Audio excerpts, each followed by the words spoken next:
Yup. Post game live. Knicks lose in thrilling fashion. 114-110. James Harden drops 61 on the squad at MSG. He wanted his MSG moment, and I guess he got it. But hey, man, listen, the Knicks fought until the end. What more could you ask for? Crazy ending to the game. We've seen Fizdale get tossed out. Shacked in a full moment by the Rockets. It looked like PJ Tucker bet on the Knicks tonight. But, yeah, it was a crazy game, man. Welcome to the show. Salute to everybody. CP from KnicksFanTV. My man Jay Ellis from the Nick of Time show. We got Schwinny in the house, posting and toasting zone. Schwinny, how you feeling tonight, man? What was your takeaways from tonight's game, bro? Oh, this is just all positive. Oof, it was rough, man. It was rough. No, there are a lot of positives to take away from that. A lot of, not even a lot of negatives. Just some puzzling choices, which I'm sure we'll get to. So you wanted to talk about? I mean, where you want to start with this, man? Go ahead, man. Let's start with positives, though. Let's start with the positives. All right. So what were your positive takeaways? Let's get those out the way. Yeah. Trier, right? Like that, you had to start there. Yeah. He was great. He was fantastic. He had 31. He had 31, 10, 3 assists. But like the 31 points, it was like he was on 18 shots, and he just, I don't know. He was like I don't know. I just thought he played it under control. I thought I don't know. I like, look, he always ISOs, right? But it's like I thought he was getting his ISOs within kind of the flow of things for the most part. Yeah. When he had those bad possessions, they were like when he did his like stupid ISO thing. Right. Like good ISO and there's bad like the good ISO was there for most of the night. Seemed like after him and Timmy got into it, he kind of settled into his own a little bit. After Timmy called him out for being a ball hog, go figure. Yeah, but you know what? On that play, that was not an easy pass to make, and I think what happened is Hardaway needed to slow down because if you watched it, they showed the replay afterwards. I even said it like. When I watched it at first, I didn't think he made the wrong play. Because I thought it was a really hard pass to make. Because Hardaway was so far up the floor that basically the defender was already between him and Trier. So Trier would have to throw like a perfect lob running full speed. And he's a lot of things, but he's not Jason Kidd. Like he's not making that pass. It's tough pass. He's not making that pass. So I was fine with that, and I was also fine with like Tim being mad because they came out of the timeout and it was like, it was over. It wasn't whatever, like we've all been there, man. I assume we've all played ball enough to know that like sometimes you just get mad about stuff. Like 2 seconds later you're like, all right, whatever, bro. Let's keep playing now. So I think it was fine. That just happens when you play ball. But yeah, no, Trier was awesome tonight. He was really, really awesome tonight. Like genuinely awesome tonight. Give credit where credit is due. ISO definitely had a nice bounce back game. Jay Ellis, we saw the impact of Frank once again. As soon as Mudiay went out the game, starting in that second, that late first, early second quarter, Frank came in, was able to do some good things on both ends of the floor. Once Money Mitch came in, the two of them on the defensive end really got after it and kind of kept us in the game, man. He takes him out in the fourth quarter. Late in the fourth, about 4 minutes ago, he goes back to the Mudiay effect. What did you think about the coaching moves down the stretch, man? Oh, man. Curious to say the least. Like, I commend Fizz, and I also kind of scratch my head a little bit because it seems like that group, the Fizz kids, I call them. Thanks, Matt B. Thanks. I'm back. I am back. Yeah, you've been going for a minute, bro. You've been going for a minute, man. Yeah, it don't seem like it was that long, but I guess it was that long. Yeah, you missed 2 shows, Jay Ellis. You've been missing a lot of time on the post-game show, man. T-shirt graphics now? Damn, you got new. Oh, yeah. The merch is open. Shout out everybody in the chat first and foremost. The merch is open. But, yeah, man, to your takeaways to the end of the game, what'd you think about it? Oh, man, okay. So, basically, what was I saying again? I was talking about you love David Fizdale and you wanna marry him. Oh yeah, I do actually love David Fizdale, but I'm taken, so yeah. Nah, but what I was basically saying was that Frank had it going as the point guard. Fizdale takes him out, goes back to Mudiay down the stretch. What did you think about those moves down there?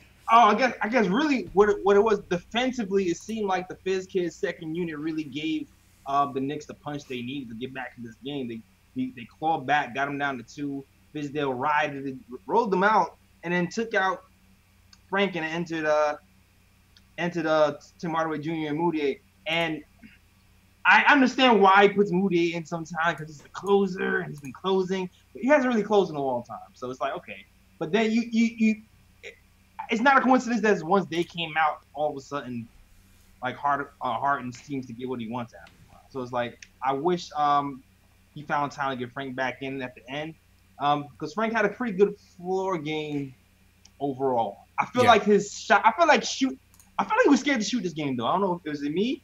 I felt like he was scared to shoot this game, but overall, we needed some ball movement, and he was able to provide us with that.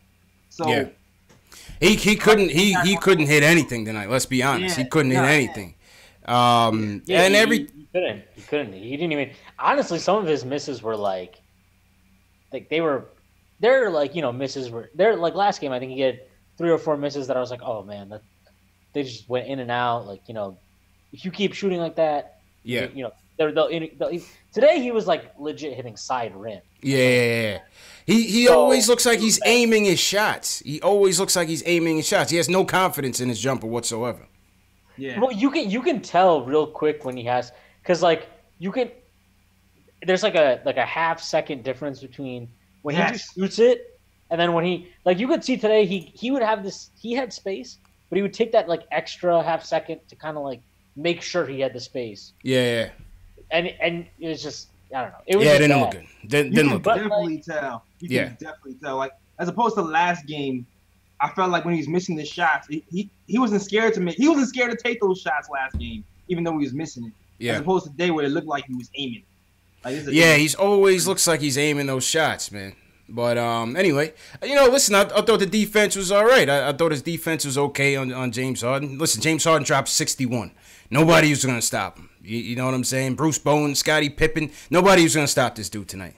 He wanted his Garden moment, and sadly we gave it to him. Ends up stealing the inbounds play not the inbounds, but they end up ripping Vonleh, who I thought was doing a little bit too much on that play, and ends up sealing the game with that dunk. So, Harden is just a beast, man. 61 and 15 tonight. Unreal, man. Unreal, but far and away the MVP of the league. I don't know. I was telling you guys earlier today, I never seen anybody drop a 60-piece that effortlessly. I don't know, man. I do feel like the refs kind of spotted him 20 in the first quarter. Oh, he abuses them. He abuses them. Yo, Harden plays like the dude in 2K that you want to quit on because he just knows every single nook and cranny of the game to cheat with. But like I can't even rationally discuss Harden because like, there are just fouls he gets that make no sense. Make no sense. Like, he had a foul today. He drove into Knox, elbowed him in the face, and he got the line. And Breen is sitting there like, oh, he's so crafty. He's so good. Breen was gushing. Breen was gushing from the opening tip-off. Breen was open off of Harden, bro. Between him and Clyde tonight, that was the worst telecast. Oh, my God. That was the worst. Like, I don't know what. I have no fucking clue what telecast the Rockets are on. I think they're on like Fox Sports. Yeah, I don't know. South, like Texas or whatever the hell it is. Yeah. Like they could have been on that, and they would have whoever Rockets fans would have known the difference. That was like the most ridiculous. It was an ode to Harden, man. It was an ode to Harden. I'm embarrassed. There were so many points in that game where I was like, oh, maybe I'll just mute this and put on music. Maybe I'll just put on Spotify and see what's going on. It was so bad. Like it was.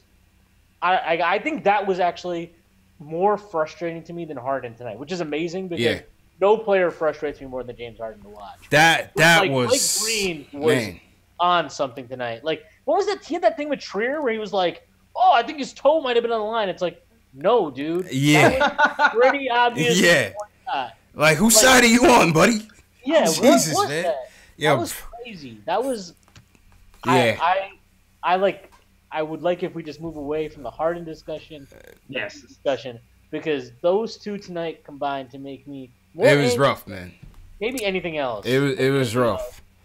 That was you gotta grow, Jay. How about this? All right, I'll talk about some more good on this. All right. The lineups, right? Okay. Who didn't play was a big deal. Bro, I totally forgot they didn't play Kanter. I totally forgot. They didn't play Kanter. They didn't play Mario. He went with like a really short 9-person lineup, and he really stuck to that lineup. And yeah, and Kanter is somewhere tweeting and deleting something because Scott Perry told him he can't tweet no more after that. Yo, it wasn't until I saw like a picture of somebody, Mike Vorkunov from The Athletic posted, like Kanter's just standing off on the side at the team huddle because he didn't play. I was like, oh shit! I said I forgot Kanter did not play. I was like, yo, let him stand out of the stadium. I don't Crazy, care. Man. Crazy. I look. He's an awesome guy off the court. Respect all that stuff. But like, this isn't about that. This isn't about. It's just about basketball, and like I don't okay, whatever we can say here. We'll talk about Fizdale more. We'll talk about whoever, like the players and the decision, everything. But like, you can't tell me that like not playing Kanter was not some. I saw like Howard Beck tweeting for the game, acting like, oh, the Knicks are committing some crime. Him and Steve Popper were acting like the Knicks committed some crime. For what? Not playing Kanter tonight. It's like, bro, Kanter is just a minus player. I don't know, like, I would love, I tweeted this out earlier, but, like, I would love to get paid to talk about basketball, to be knowledgeable about basketball, and then to tweet out some bullshit like that, like, the Knicks, are still some dysfunctional organization. Not for, like, any, like, maybe if he had been like, yo, they're dysfunctional because they're not starting Frank. Right. Legitimate reasons. Like, some things. Like, legitimate reasons. But, like, your reason can't be, well, they're not playing Enes Kanter against the Houston Rockets at the 5. Like, that's probably the most smart thing. We needed more defense. We didn't need his offense tonight. We needed more defense. Like, in this millennium, that's one of the smarter decisions the Knicks have made. Factuals. All right, so with that being said, shout out to everybody in the chat once again, wherever you guys are watching from. Shout out to everybody on YouTube. YouTube chat is going in with their opinions. Robert Rodriguez, Paul Quick, Anthony Parasol, CP the Artist in here, Ace Bears, what's going on? Shells Heavy, what's going on? JLs, what you got in your chats? Oh, man. Yo, shout out to my chat, man, in here. Heavy. Hemma King was good. B from Jersey. They call me Tack. What's going on? People. Matt B, what up? Yeah, man. Chick George, Kendall Baquero. I saw my boy Craig in here. Craig Williams be messing me heavy. What up? Thanks Richard Rowe. Yeah, man. Lee Phillips. Anyway, anybody new in the chat, hit us with a hashtag new so we can shout you guys out. Make sure you hit that thumbs up button for your boys on the stream. And subscribe to the channel, man. KnicksFanTV, Nick of Time Show. You can check out Schwinny on Twitter. You can check him out on Posting and Toasting. You know what I'm saying? We got the full lineup in here. So let's go to the phones. Julian wants to get in. He wants to talk about Trey and Fizz. Julian, how you feeling, bro? I'm feeling... I'm a little heartbroken. The cardiac Knicks. Cardiac Knicks, man. You know how it goes, man. Tonight, but before I get into like anything rational, can we just talk about Keith Smart and like what on earth was he doing giving Noah Vonleh the ball? He wasn't ready. He wasn't ready for the spotlight, man. Keith Smart wasn't prepared. Seriously, like. Your young rookie is going for a 30 bomb already, and he has the chance to close out the game and gain a meaningful experience, whether he makes the game-winning shot or not. So I don't understand why he's not the first person you give the ball to. You can set like multiple actions to get him the ball. So there's no reason why Alonzo Trier shouldn't go on the last possession. Go ahead. On that play, though, I think they were actually trying to get Trier the ball. Yeah, I think so too. And they were just switching everything to make sure. I get that. But like I'll tell you what my bigger problem with that play. My bigger problem with that play is why is Mudiay inbounding the ball? The guy has 7 turnovers. So you have your most turnover-prone player, the guy who's been throwing whack passes, and just dribbling off his foot and dribbling into. He really shouldn't have been in the game. Period. The ball into James Harden. Like not only that, but then the pass that Mudiay threw. Like, okay, fine, you have to give it to Vonleh, whatever, that's fine. There's 10 seconds left, I think, in the game. Maybe a little bit under 10, maybe like 9, 8. I don't remember what it was. It was around 10 seconds, though. all right, you got to inbound the ball, right? You got to get it in before 5 seconds. I get that. You can throw it into the backcourt there. You can throw it into the backcourt. Yeah. So why do you not just throw it into the backcourt? Instead, he throws it to Vonleh, like inch perfect pass that lands him right in between the two. And in between the double team. Yeah, and you know, I think right after the play, I think Clyde and Breen were saying, you know, Vonleh messed up by putting the ball on the floor, and I agree. But it's like your point guard shouldn't be putting it. Your point guard don't put him in a bad spot. Yeah, this is not like Lance Thomas or Tim, like somebody that I expect to make whack decisions. But like your point guard, I mean, I do expect Mudiay to make whack decisions. But like that's why he's not a point guard. Like that's why he's not a point guard. Your point guard cannot, in that situation, he can't put Vonleh in that situation. He put Vonleh in that situation, and Vonleh messed up, sure. But like he should have never been put in that situation. Yeah. And I also agree that to me, look, I think they were trying to get the ball to Trier, but I also think what I agree with the caller at is that it looked to me like if they couldn't get the ball to Trier, the play was to get it to Vonleh and then for Mudiay to get like a dribble handoff from him. Yeah. Go ahead, Julie. Yeah, I agree with that part of it. I do think it was pretty uncreative, but it was also like Keith Smart was an assistant coach who, you know, whatever. Like I'm not. Yeah, no, I get what you're saying. Yeah. Go ahead, Julie. Tonight, you know, James Harden, probably the most unstoppable player in our era currently. True indeed. And he's just like, he's so frustrating. I've been telling y'all about the dime drop for a while now. He did a video about the game against the Warriors. Basically, James Harden, like you can see every single time when he gets into that between the legs dribble that he does for like 10 seconds of the shot clock, the whole defense literally freezes and stares at him. Every single time they just freeze and they stare at him because there's no actions going on. D'Antoni's not that creative of a coach, so Harden's just getting to do whatever he wants with the ball, and he's a genius at whatever he does. Whatever he chooses to do, he just does it. The guy, you know, again, say what you want about 61 points, and, you know, that should be able to be stopped, but he's, like, unguardable. Especially in today's NBA when you can't touch the guy. It was, so, like I said, man, it was the easiest 61 I ever seen, bro. I've seen Jordan many times. I saw Kobe's. I saw LeBron. I saw I mean, even Steph's, you know, Steph's was easy, but this is just like, I couldn't believe he had 38 at the half. I couldn't believe it. Mm-hmm. You know.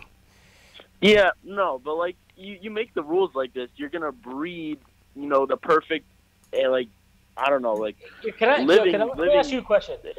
For a guy like Harden. Go ahead, Shane. How boring is it for you to watch James Harden play basketball? Not boring at all.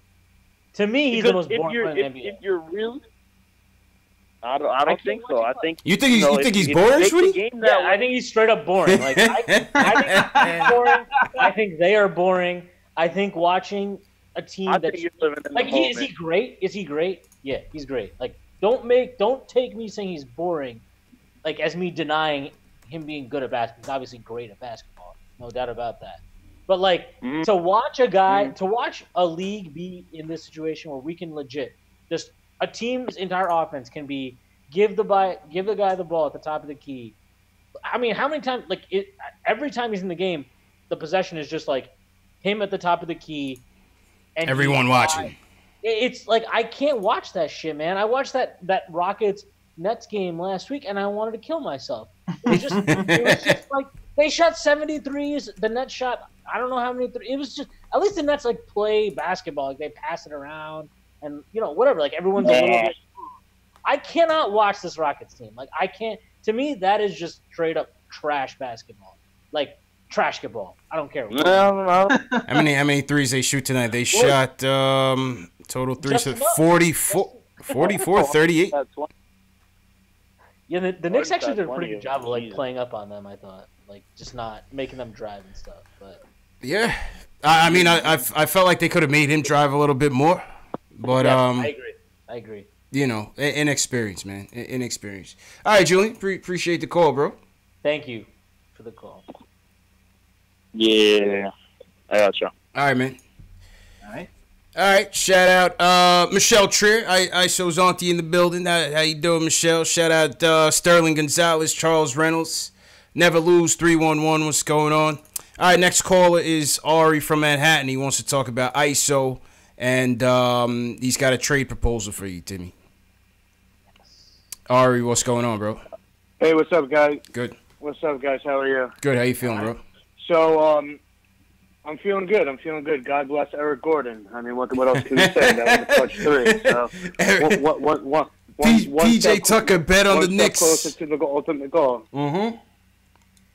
I actually bet my buddy $50 that James Harden would score more than 50 today, and I actually won.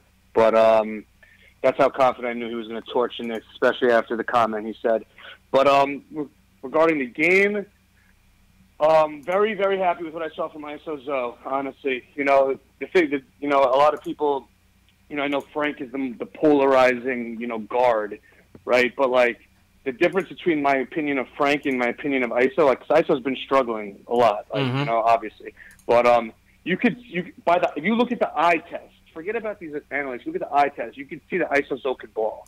Like, that dude could play. Now, you know, obviously ISO Zoe is an isolation scorer, right? And his biggest weakness is, you know, facilitating and making plays, right? And Frank, for example, his defense is what he was good. And I honestly thought that he did a pretty decent. Believe it or not, I actually thought he did a pretty decent job on Harden. I think Harden got a couple of soft calls on Frank, which I didn't necessarily agree with. But the way I look at it is, I think ISO Zoe has a better chance of developing into a playmaker than I see Frank developing into, like, an offensive threat. You know what I mean? And that's what I see. But like, don't you think they just play well together? Wait, go ahead, Shwinny. Go ahead, Shwinny. What's your question?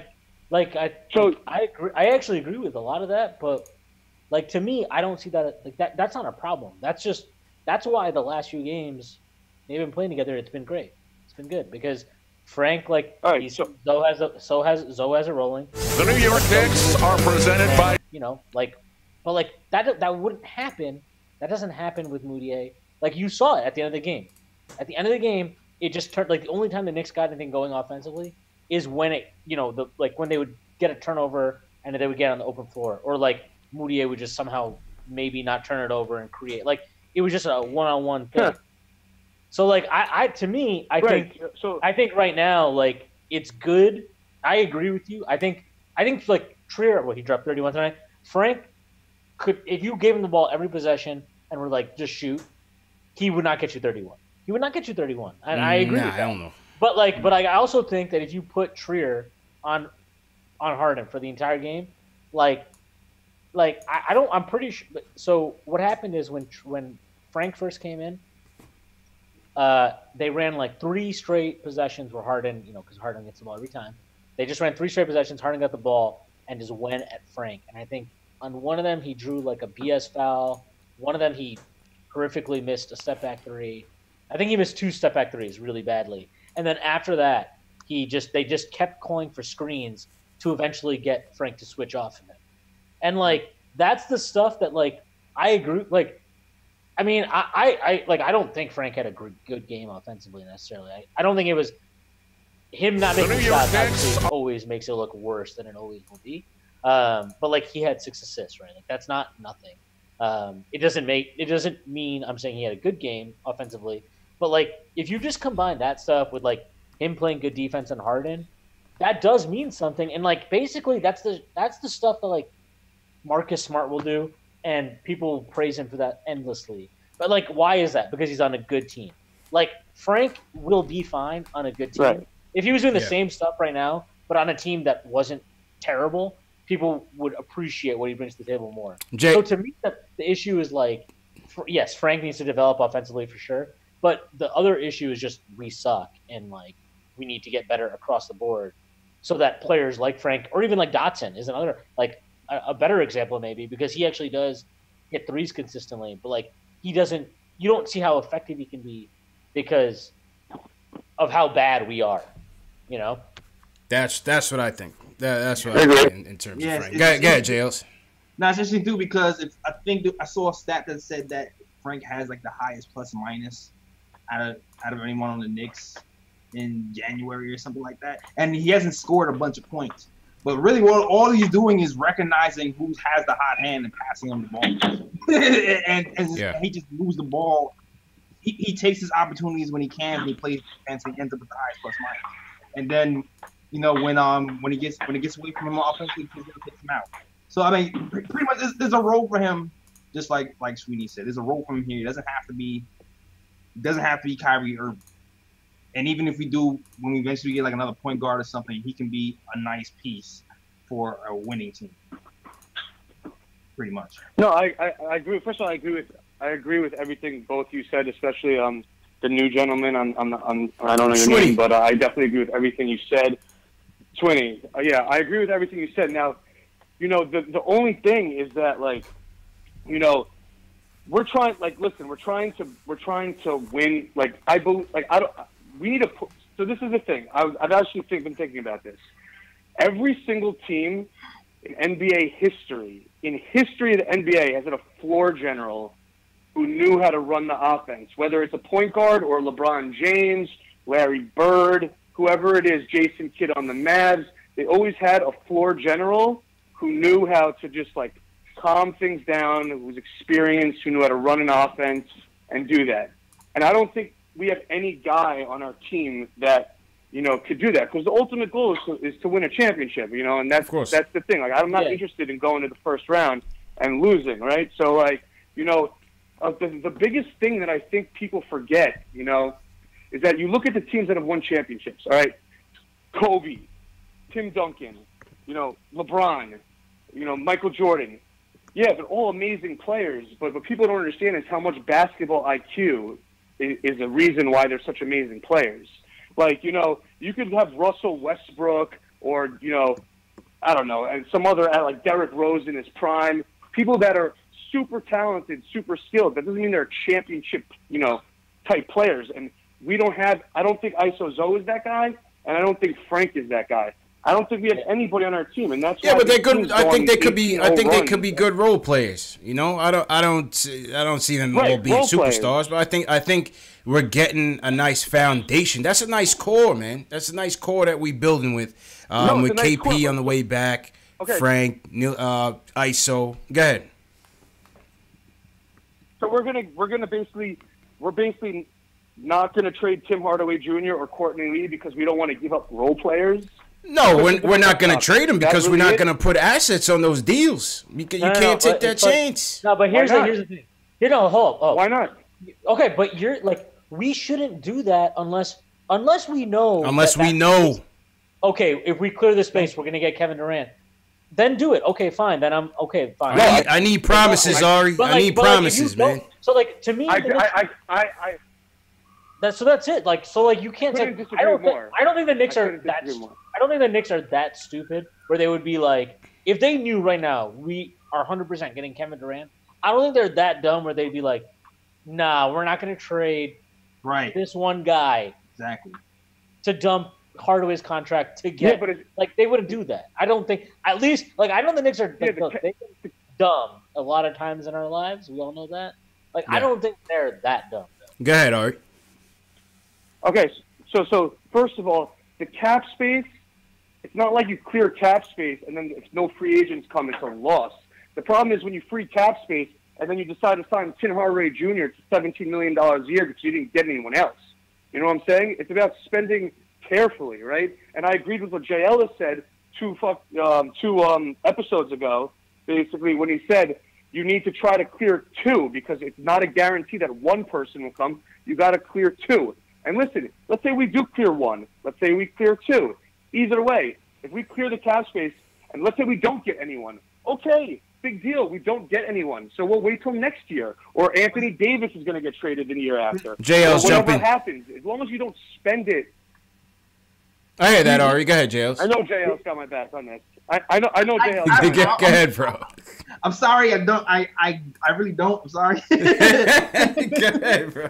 I know we had to clear two. All right, I did say that, but I'm not attaching assets. We're still. Listen, I remember the beginning of the season. Remember in the summer when everybody was talking about we are in the asset collection part of the rebuild, and we're not going to attach assets for listen, at this point of the game, for us to be fiscally responsible long term, we need cheap talent. Cheap talent are young players, first, second round picks. You have to kind of hoard all those guys before you can start making a move like that. Yeah. And right now we're in hoard mode, dog. And like I know for a fact, you are right. I did say we have to clear 2 max contracts. I mean, to get clear contracts for 2 free agents for anybody to come here, because I don't feel like anybody's coming here dolo. Me personally, I don't feel like it's happening. That makes sense. But I'm not attaching. I'm still not attaching contracts, right? Because we're gonna find ourselves in the same position where we're gonna have all these big name free agents and then nothing to fill it with. You're gonna have old veterans. We'll have like a 2-year window to win something, and then we have to start over. Yeah.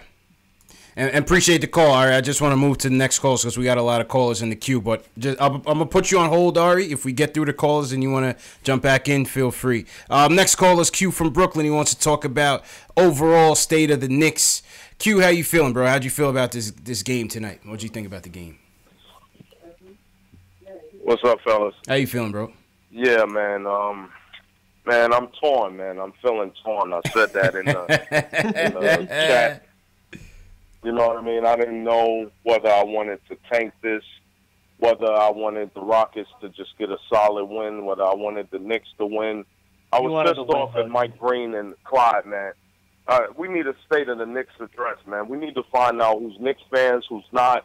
What's going on, man? Because I'm sick of Mike Breen and I'm sick of Clyde going for these superstars and loving these superstars. Gushing over these guys, man. Gushing, man. Before the game even started, man. Oh, man, it was nauseating. I thought I was watching a Rockets game.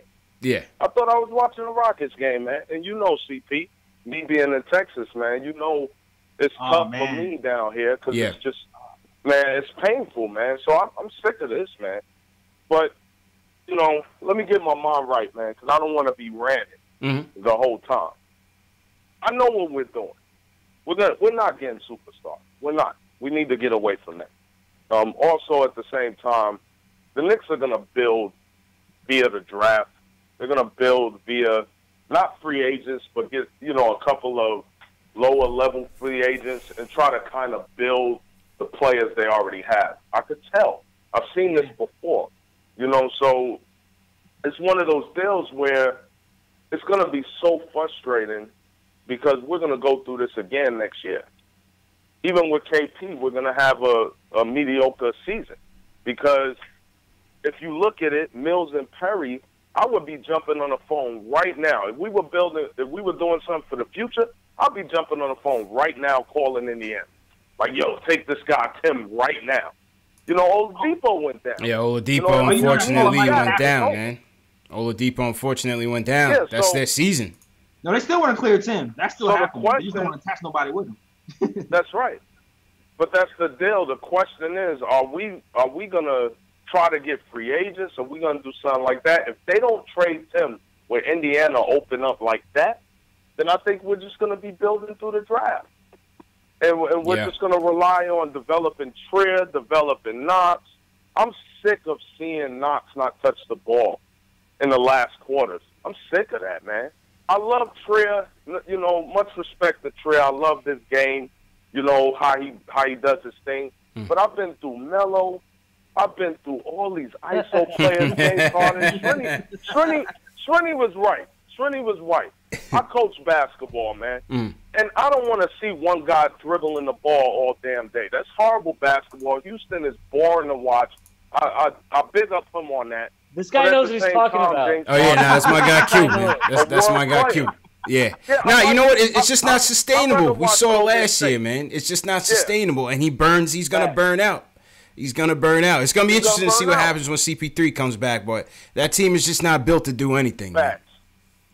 They're just not built to do anything. Fellas, I need y'all to set the Knicks Nation straight, man. Something, man, because it's painful to look at the chat. It's painful to look at Clyde and all of them. What are we, Knicks fans? Varley, dudes is going right through Varley. I'm like, yo, isn't Varley strong? He's like a pup out there, man. You know, it's painful, man. You know, CP, I get emotional about it. Q, I know your pain, man. At the same time, man, the pain, it just keeps coming, man. But at the same time, I'm glad it's a pain that comes because what you're saying, right? What you just said, like, oh, there's somebody that goes through Von Lane, right? But like, what? It's easy to go through a guy if you get a head of steam, right? Like, there's no defense at the point of attack unless Frank is in or unless Dotson is in.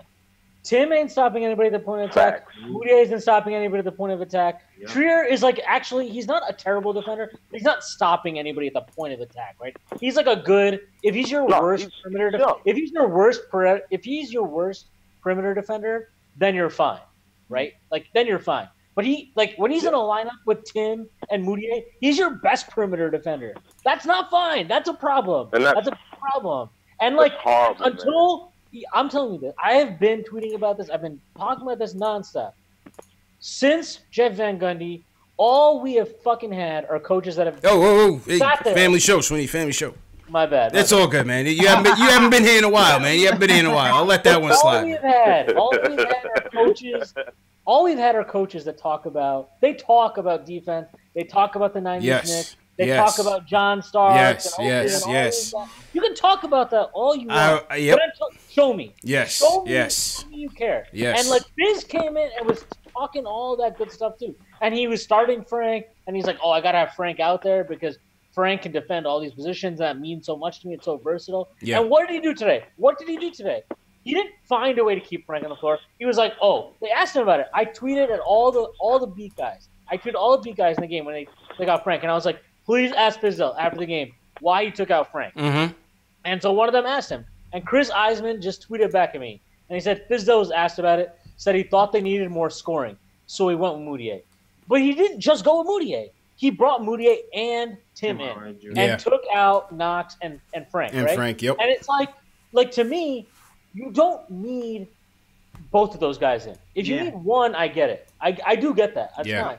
But like Frank cannot come out there because he is your best perimeter defender against a team whose entire attack is perimeter oriented.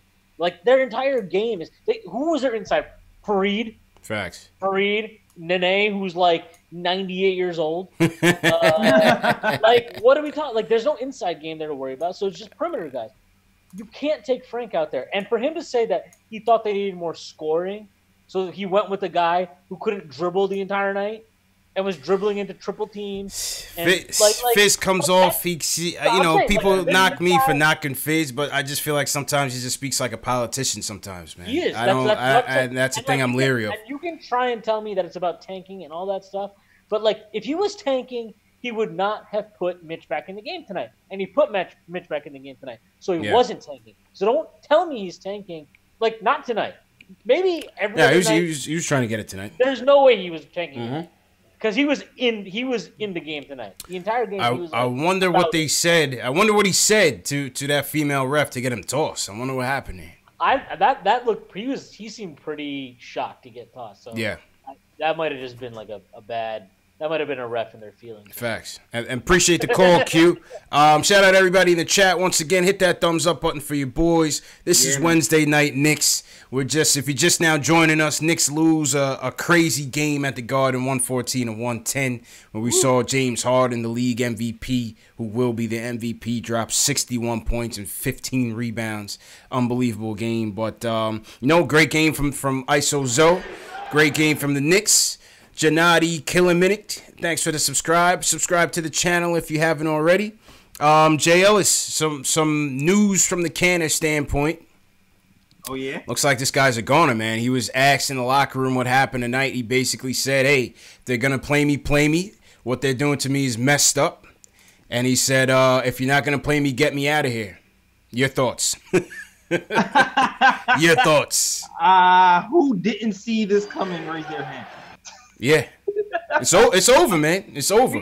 The writing is on the wall. We all knew it. The last time he hardly played, he came in after Luke Cornett twisted his ankle, and he was already kind of saying that he's gonna talk to his agent about getting out of there. It's over. I just wish that it wasn't so public to drive his price down. You know what I'm saying? Because Yeah. you know how that goes. But once you start making public comments, people start trying to lowball you for offers. Yeah. And until he gets bought out. Yeah, and that's what's gonna happen. It's gonna be a buyout. Yeah, and I hope it. I hope he can still get something, a second round or something for him, so he can flip it into something else. But I'm not surprised, man. It's time for him. Shawnee, what's your take on the whole thing, the whole saga? Enes Kanter, good guy, terrible basketball player, needs to go. Shouldn't have played tonight. Doesn't deserve to play. Has no reason to gripe because he's. You got $18 million for this. Yeah, he's garbage. I don't know what to tell you. I'm sorry that you're not meaningfully better than Noah Vonleh, Luke Cornett, or Mitchell Robinson. You got $18 million for this, man. I am actually sorry that you're in the 8th year of your career and you're not better than a rookie, a reclamation project, and a long shot undrafted free agent. Outplaying him. I'm sorry. Outplaying him. Yeah. The problem really is right now, today's NBA, especially with a team like the Rockets, you have to kind of be mobile enough to kind of switch on damn near everything. So, you know what? Yo, but it's not just the defense. Like, he takes away from the offense too because he just rolls into the post. There's nowhere to drive. Like, he does his own thing. Like, that's can't pass out the double team. Can't defend. Yeah. I like the guy. He's obviously not a personal thing at all. Not a personal thing. Like on a human level, obviously, I think Facts. Feel for him. But this isn't about that. Like this is about just the Knicks and basketball, and that's it. Facts. Yeah, I think it's just gonna end in a buyout, man. I think the contract is too much to facilitate without. They try to get the third team involved. You guys saw that earlier this week in the Jabari Parker trade. They try to get who they try to get involved. Minnesota. I forgot. There was a third team they tried to get involved. Dallas. They tried to get Dallas involved in it, and they said that flopped. Kanter, right? Yeah, and that flopped. So I think it's just going to end in a buyout, unfortunately, and with no assets to show for it. But it is what it is. I was saying they should have waived him last summer. I was saying that last summer they should just waive him. Who wants to trade for him? Yeah. Who wants his skill set at his salary? Nobody. It's true, man. This is what it is. Next call on deck, Kevin from North Carolina. We got a lot of people on the deck. We got Kevin, we got Paul, we got Just from Brooklyn, Max from the Bronx. We're going to get to everybody. Rock from Atlanta. All right, Kevin, you up first. Kevin wants to talk about the draft. Kevin, how you feeling, bro? What's up, man? I'm feeling good, man. How y'all doing today? Good, man. What's your takes on the draft? Good. My take on the draft is that, I've been looking at, Bleacher Report and different, sports sites and things like that. Everyone's talking about we're making money. We're trying to clear cap space for the summer. But I'm gonna be honest, y'all. I really think I think KD, Kyrie, Jimmy Butler, etc. Any big name free agent, I think it's a long shot, man. And I think so. I'm not counting on free agency, to be honest with you. I'm not counting on it. Right. And I'm not counting on it. And that's what I'm like when people are like, maybe we should attach an asset to clear cap space. I'm like, heck no. I'm looking at the Warriors and the Nuggets. And I think those teams that built through before KD got there, they built through the draft with a 7th pick, like a 14th pick. Yeah. They don't all have to be top 5 picks. You just have to draft the right people. And I think really just. But I also think luck has a lot to do with it, man. I think luck has a ton to do with it. Look at these teams that's always in the lottery. Look at the Minnesotas, Philly, the Phoenix Suns, Milwaukee Bucks. If you're always in the lottery, then you're doing something wrong. Right. Yep. If you're it's not. That's true. There is some luck, but if you're always in the lottery, something is not. You just don't have the right mix. Yeah. Something's up. Right. And that's what I feel about it. Because I'm looking at the draft, man. I'm trying to become the president of the John Morant. Who's your guy? Club, you're John Morant. Okay. That's my guy right there, man. This dude had 40 and 11 on Sunday, man. Yeah, you sure I'm not did. worried about the competition. I think about Damian Lillard. Playing against this conference, man. If you could play, you could play. That's what I think. If you could bowl, you could bowl. I don't worry. And Murray State is not. I mean, they're not Division III. So I'm happy you brought up. Yeah, not Division III. I'm happy you brought up free agency though, because I think Knicks fans are thinking about this all the wrong way. Like, to me, I think you can make this team better without signing a max guy, and that's fine. Like, you don't need to sign a max guy. And, like, there are enough free agents, right? Like, what do we need? Like, realistically, we're talking about a few pieces here to change the trajectory of the team, right? So, like, you need 100%, I think, no matter what, like, yeah, maybe Frank gets there in a year or two. Maybe he doesn't. Maybe Trigger gets in a year or two. Maybe he doesn't. But next year, I think the goal of the team changes from, like, we're building to the future to, okay, KP's back. We're paying him probably a max contract. Like, we're trying to get to the playoffs, right? So what do we're going to need a primary ball handler, okay? And then you're probably going to need a little bit more depth either on the wing or the front court, right? Like, you just need guys that can shoot. Really. Yeah. In addition to that. Yeah. So, like, I think you can find that stuff in free agency. Even, like, if you strike out on KD and Kawhi and all these stars, like, that doesn't mean that you can't improve your team. At least I hope the Knicks don't look at it that way, because to me, the way the NBA works is it's just an asset game, right? So, like, if you can sign a guy who on a contract you think he'll outproduce that contract, then you should sign him to that contract. Yeah. Obviously that doesn't mean that, like, sometimes you might think a guy is going to outproduce his contract and he doesn't, and it sucks. My point is more that, like, you can't get stuck in this position of, well, we're not going to do anything unless we sign a superstar. JLs, you had a point on it, guy. Yeah. Right. Now, I'm just saying, I agree with you, and I think that's what they're doing. Yeah. I think that's exactly what they're doing. They talked about how they're going to stick to their guns early in the summer, and that's what they're doing. I don't think there's no big free agent coming out. I really don't think there is. I don't think so. And I kind of felt like in the summer everybody was okay with that, and now that we're losing, and it's February or January, we're looking next year we're still losing, everybody's freaking out.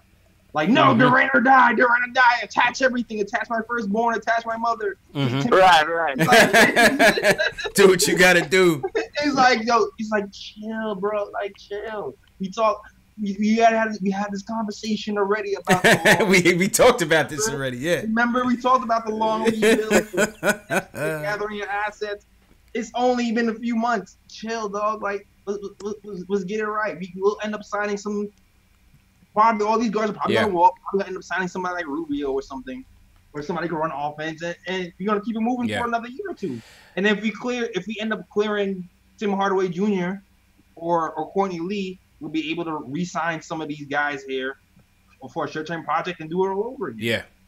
I mean, I think my thing is, and Kevin, I'm going to let you get to your point, but I think my take is, listen, we've been banking on free agency for so long. These are pipe dreams. To me, I think KD ultimately takes that bag that he's been wanting. He mentioned that he never got that huge salary before. I think Golden State is going to show Draymond the door. They're going to move into that new stadium with KD and Steph and Klay as their big three, face of the franchise for the future. And where does that leave us? That leaves us still with a good core that we building with, man. KP, Frank, Dotson, Kevin Knox, Mitch, ISO. That's a nice little core that we building. So we just got to keep building on top of that, man. And whatever we get in this lottery, hopefully we need a point guard, man. Get me a point guard that can put this whole thing together. That's what I'm saying. That's what we really need. And we have a development coaching staff for a reason. Facts. Go ahead, Kev. One last point, Kev, because we got a lot of people in the queue. Yeah. So this is I'm putting this scenario together because, like, you know, the draft lottery's changed this year, you know, and by some small chance we fall out of the top three, and it's like we have the fifth pick. Would you be willing to attach our number 5 pick with Frank to move up to, like, top 2? Because I do that in a heartbeat. I'm not sold on Frank, man. I'm sorry. But what y'all think about that? Well, like, who are you going to draft at 2? I'd assume Zion would be off the board at 1, so I think John Moran would be there, and I'd package Frank with him in a heartbeat. But what y'all think about that? I mean, I wouldn't do it because I don't believe in Morant to that level. But if you believe in Morant like that, then, like, yeah, that's a fine trade. I don't know, like, I can't. That's all I can say. Right? I don't believe in Morant that much. I don't think, like, if that was Luka Doncic, then I'd be like, yeah, let's just do that. Shit, we should have done that last year. Yeah, like, that would have been. We should have done that last year. But I don't believe in Morant to the level, which isn't to say, like, I I think he's a bad prospect or anything. I think he's a good prospect. Yeah. Okay. I just don't. I don't. Yeah, that's it. So but if you believe him like that, yeah, that's a fine trade. They should definitely do that. If they have a conviction, I've always said this. If you have a conviction about a player, especially in the draft, for example, I'll give you an example. This isn't to make myself sound like a genius because I've had terrible takes on players too. But when Jamal Murray was coming out in his draft, we didn't have a pick that year, and I said I was like, yo, I would trade a future pick unprotected to any team that is willing to draft him for us and trade him to us. I don't know if that trade was even out there, but I'm just giving you an example. If you believe in a player's upside that much, you should be able to. Dallas did it last year, right? Yeah. They believed in Luka so much they were like, yeah, screw it, we're going to give up another future. We'll give up a future first because we think he's worth it. If you believe in a player like that, you should do it. But I mean, the Knicks believe in Ja Morant like that, yeah. Okay, but I mean, you got Jails. No, I just want to ask him. What do you feel like is keeping you from believing in me and Morant? Yeah. I mean, I just all right. First of all, I haven't studied him deeply, so this is just my surface level observation. I don't think his defense is good at all. I don't think that he's also playing against I think there's 333 teams in D1. I think they have the 329th worst. Their difficulty of schedule is 329. Oh shit! They're basically playing a bunch of nobodies. He's putting up numbers, but I would expect him to put up numbers in that situation. I don't think his jump shot form is very good. I'm not sold on his percentages translating in that context anyway, in terms of pull-up jump shooting, which is a pretty critical skill, obviously, for a primary ball handler. There's just a lot of things there that I'm not totally sold on. Like I said, I think he's if he got taken number 2, that's fine. I think he's arguably worth that. Mm-hmm. I don't know if I'd be willing to give up a 5th pick and Frank. Yeah, I wouldn't do that. That's what I'm saying. I'm not that he's not worth the number 2 pick. Yeah. More that is he worth 5 and Frank or 5 and something? I don't know. Yeah. That to me is a little bit different. No, I want a point guard, but I don't think I would do that. I don't think I would do that, JL. So to give up 2 assets to get him. Because I want Drew Holiday. I think AD is going to ask out, and I think we should, if we're not in on the AD stuff, which I don't. You like Drew Holiday? Interesting. That's a good point. I think we should go after Drew Holiday. That'd be nice. Drew Holiday, he'd be a New York baller. Is he a free? He's a free agent as well next season? No. We got to trade for him. You have to trade for him. But I would trade. I would trade a future. All right, think about it. What did Kawhi go for? Right, he went for DeRozan and Danny Green. Yeah, and they gave Danny Green in that trade. So Toronto got a lot in that deal. And they gave up DeRozan. They gave up our pick. Jakob Poeltl, our pick. And a top 20 protected first. Yeah. Right? So I think if they trade Anthony Davis, at that point they're basically in full on. They have to rebuild mode, right? They're in full on rebuild mode, and they don't get fans with Davis. They're not going to get anybody without him. They don't make money. They're going to be all about slashing costs. So you have to find would they do Courtney Lee, Dotson, and a lottery protected first for Drew Holiday? I don't think that's that out of the question. I don't think that's that. I don't even think that's a terrible trade offer. Interesting. I think a pretty solid trade offer. Okay. What do you guys think in the chat about Drew Holiday, man? What do you guys think of the prospects of Drew Holiday, man? Leave it in the chat and let us know. Next call. Appreciate the call, Kevin. Next call. Paul from L.A. wants to talk about the game and the rookies. Paul, how you feeling, bro? I'm good, fellas. What's going on, man? Good, man. Is this Paul Quick in the chat? Loud and clear. Yes, brother. Paul Quick again. Shout out, Paul. What's going on, man? I'm good, man. I'm good. I'm just, having my usual Frank fight in the chat. Oh, yeah. It's all good, man. It's all good. What'd you think about the game?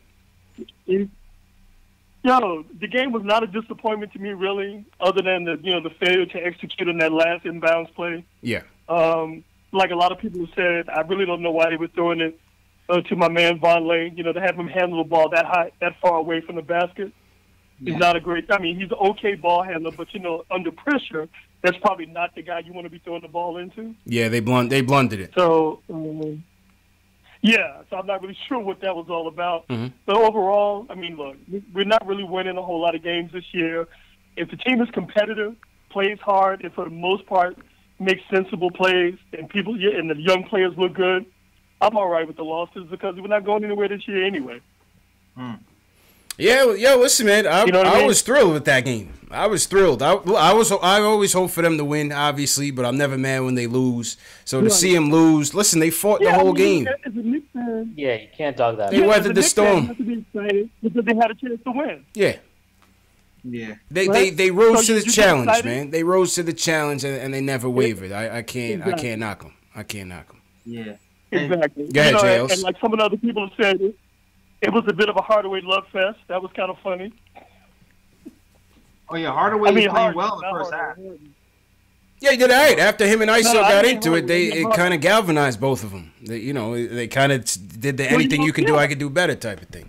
The two Spider-Mans. Yeah, I actually commented earlier that I thought it was kind of funny. Maybe Timmy needs to yell at Trier more often. Yeah, he should. I was the same. I'm the ball hog on this team, not you. You know, we need. This is something. Now, I do have one. We need a dog. I do have one. Somebody. We need somebody in this team that's willing to get in people's faces. Like Absolutely. I don't know if Timmy is the. Like, I don't mind when Timmy does that. People get really upset about that stuff, and like I do understand when people get mad about Timmy getting mad about somebody else's defense. That's funny. That's the funniest part. I get that, but we do definitely need somebody in this team that's consistently willing to like get in people's faces, because that's fine. Like, it is fine to get upset during a game as long as you don't hold that, like you don't take that with you. Yeah. Beyond the game, it's fine. Like, you know, like I said even before, they got into an argument. They went into the timeout. When they came out of the timeout, Timmy slapped him in the butt and it was over, and Trier balled out for the rest of the game. Like, there was no beef after that. Yeah. Right? That's fine. But you need, I think in the more guys like that. Yeah, I think in the aftermath, Timmy handled it well because he squashed it when he got back on the court. Yeah. You know, he gave him a little pat on the ass. Yeah. And, you know, he's done. But it's the same argument that people have made before, like when they say, well, Harden used to get on people for not playing defense, and it was such a joke around the league because he didn't even try to play defense, and yet he had the nerve to yell at other people for not playing D. It would be better if it came from somebody who made a credible effort themselves. I mean, Hardaway is a horrible defensive player, and everybody on the team has to know this. I mean, they play with the guy, they practice with the guy, they know how bad he is on defense, so they have to be a little incredulous when it's coming from him. You know what I mean? So if we had, like, if Frank had nuts and was, like, playing defense the way he does, that was a different kind of cat. If you got on somebody about not playing D, you were totally respected because, you know, this dude is getting after people on defense. Or like Dotson. Or but like Frank is like, so somebody put in the chat, Frank is a lion. No, Frank is a kitten. That's why he'll never be that dude. I mean, listen, time will tell. I ain't mad at him. Yeah, I mean, time will tell. But he's not that dude. Time will tell, man. And appreciate the call, Paul. Appreciate the call, man. So my bad. This man called us in the queue. I just want to make sure everybody gets that point in. Kind of got to cut it down a little bit. Just from Brooklyn, you're next. Wants to talk about Mudiay and the point guards. Just, what's going on? Yo, CP, fellas, what's going on, man? Long time no speak. What up, Just? How you feeling, bro?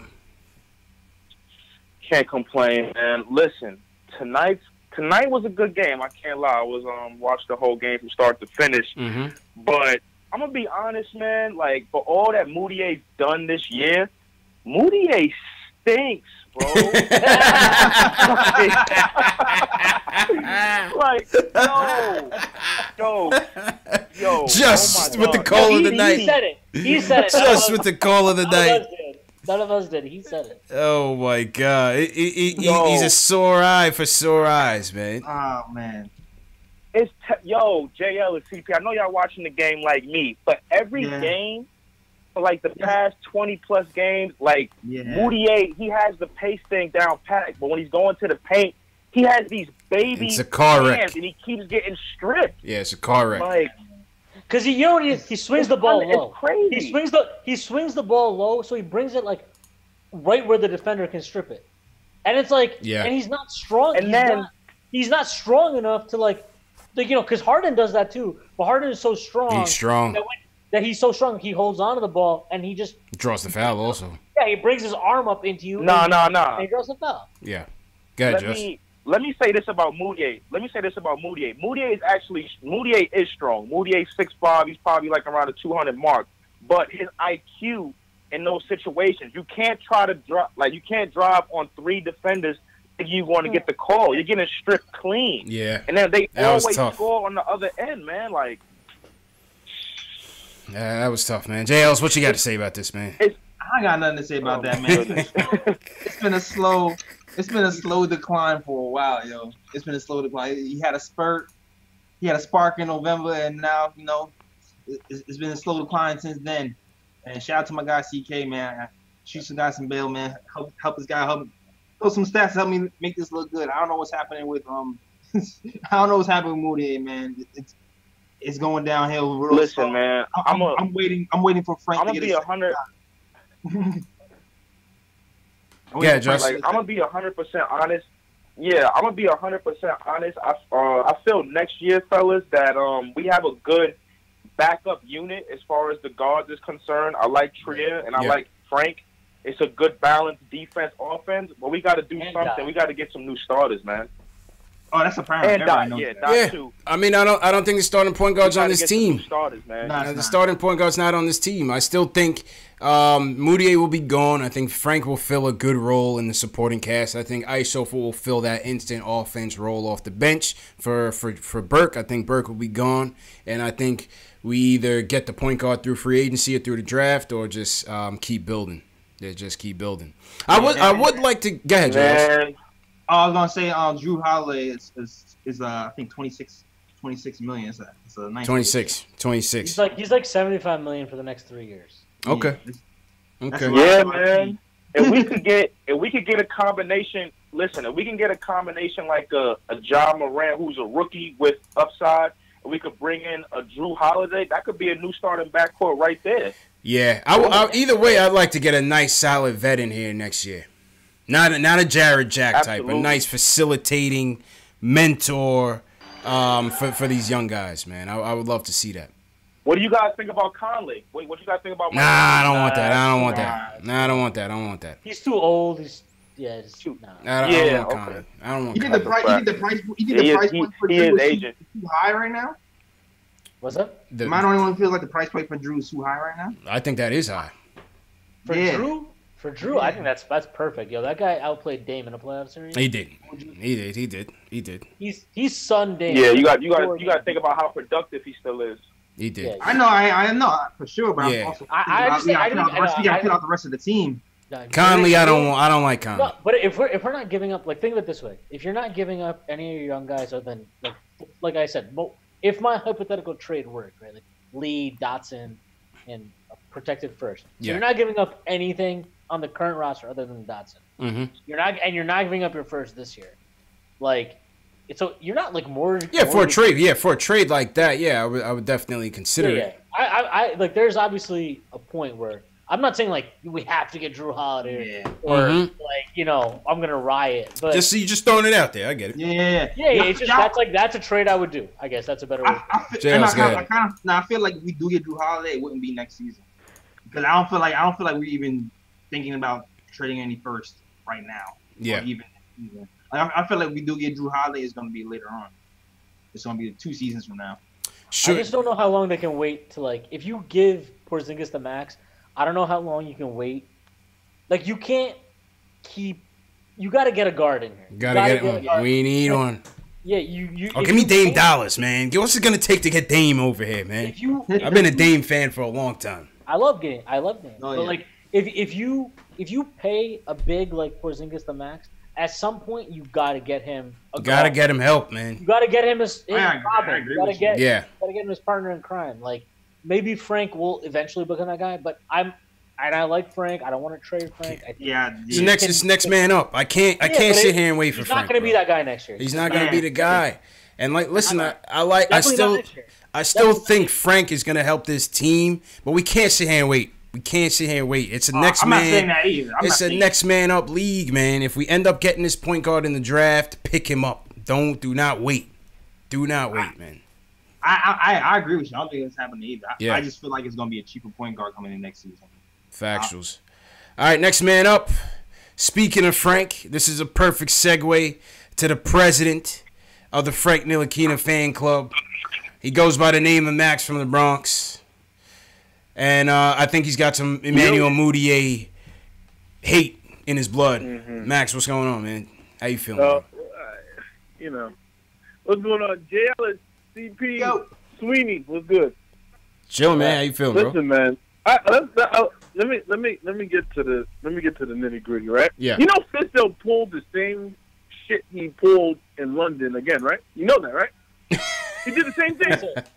You know that, right? He said he pulled the same stunt tonight that he pulled in London. Go ahead, Max. Explain. I was complaining. I was complaining about that. We're on the same page. Go ahead, Max. Go ahead. Listen, it was so simple. I'm like, look at this idiot Hardaway. That's why I'm watching the TV. I took, today I had a good day because I took off from work, right? I was like, I'm tired, man. I need a personal day to myself to watch these Knicks in person. You had a spa day? Right? Oh, you went to the game? Yeah. I had a Knicks. I hope they don't get smoked by 20 like they usually do against the Rockets thing. Yeah. So I see this, and Eric Gordon, and I'm like, look at Hardaway. He's gonna mess this up, right? That's like switch, he right? does, right? Yeah. And wide open. He leaves a three. I'm like, this guy will never learn. So here's my thing, right? Let me get to these points, right? Yeah.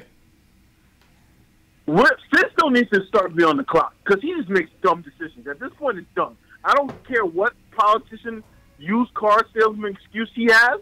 It's dumb. It's dumb not to have Frank out there to guard a last defensive position. It's stupid. And it's even dumber to have Hardaway guard anything on last position.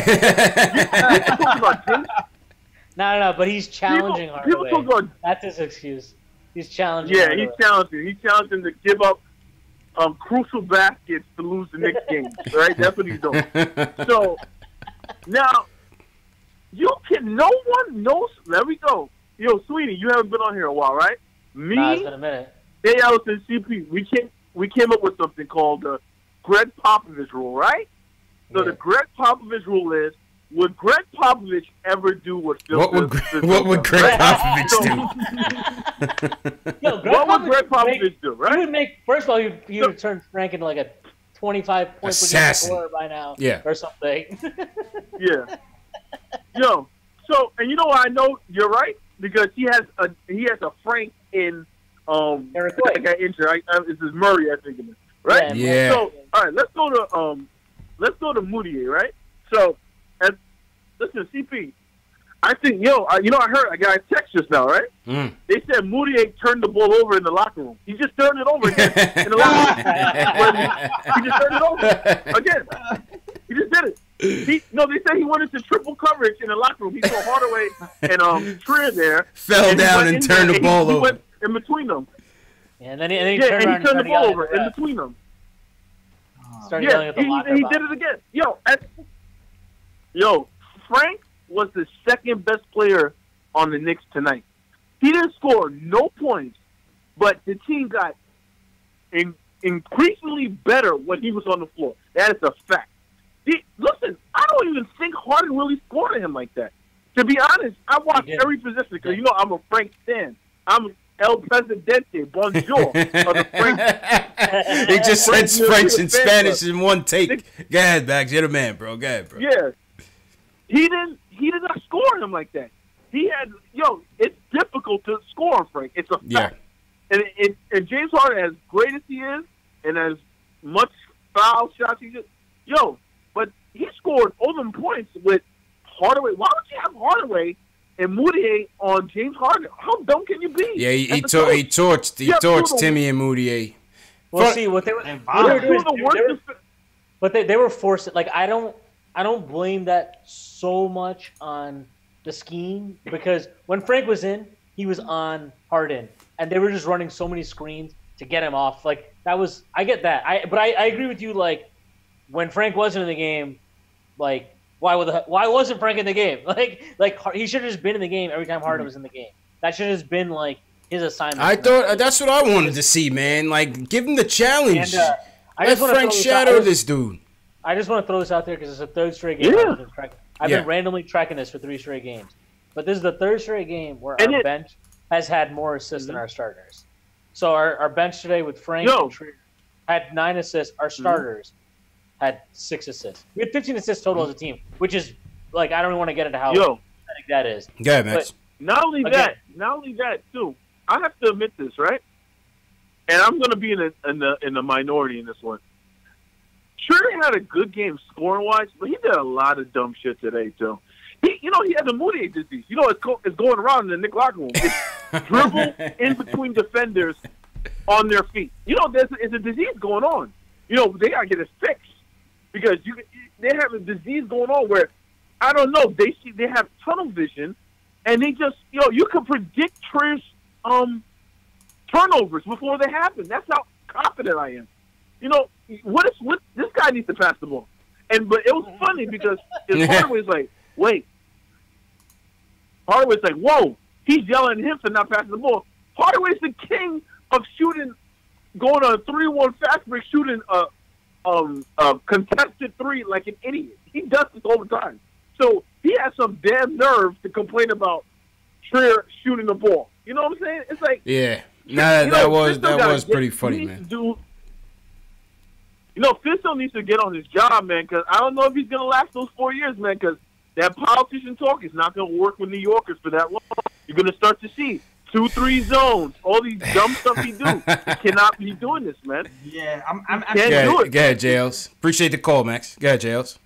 Now, I'm going to say this because actually, like, I'm not even mad at Enes right now because I just kind of took a peek at what Enes was saying. Mm-hmm. I kind of blame this on Fizz, dog. Like, because in what way?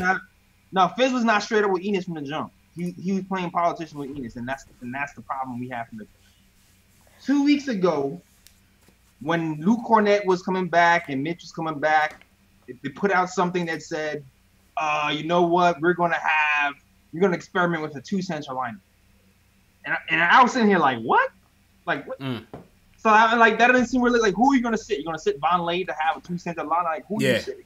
Didn't really make sense. It didn't really make sense. It didn't seem realistic. I thought he's trying to keep everybody happy. And then I'm reading the quote from this morning. Enes said that this morning Fizz told him that he was going to start. Oh. Today? Yeah. I just read that on Twitter. Wow. But, like, you're allowed to change your mind. Yeah. That's true. You are. I mean, he's getting paid $18 million a year. It's not like he's some vet min guy, like, it's, fighting for his career. This guy is on $18 million a year. He's already made $54 million the last 3 years. Like, he's probably made in his career close to $100 million already. So he's not exactly like I'm all about his battle against Erdogan. That's fine. I'm good with that. Like, awesome dude. I don't feel bad for him when it comes to basketball because he's been sitting there all year throwing out passive aggressive BS on Twitter. He's not been a team player. As soon as he gets the ball, he's just in the post. He's just like he'll set a screen, right? He likes to set a screen, but not actually set the screen and immediately just run into the post. I legit saw a possession. I saw a possession this year, which I'll never forget. I think I'll try and find it if I still have it clipped, and I'll tweet it out after this. He had a possession this year where Mudiay was posting up. Kanter threw the ball into him from the perimeter, right? Because he was posting up. Throws the ball into Mudiay, and then runs in right next to him to ask for the ball back for a post-up. Like, I'm sorry. Like, I don't care. I'm so done with this guy about how he's being – like, yo, if he's as good as he thinks he is, right? If he thinks he's as good as he thinks he is, how come 29 other NBA teams have zero interest in training for him? It's a fact. Yeah. Like, you suck, dude. I'm sorry. You're not better than Mitch. Like, you're not better. Like, if Mitch could just stop fouling, you would never play, first of all. You just would never play. That's true. You're not better than even like Von Lay's little 6'9" shrimp butt getting kicked around at the 5. You're probably not even better than Cornette at the 5. Yeah. So, like, what are you? You're a nothing player.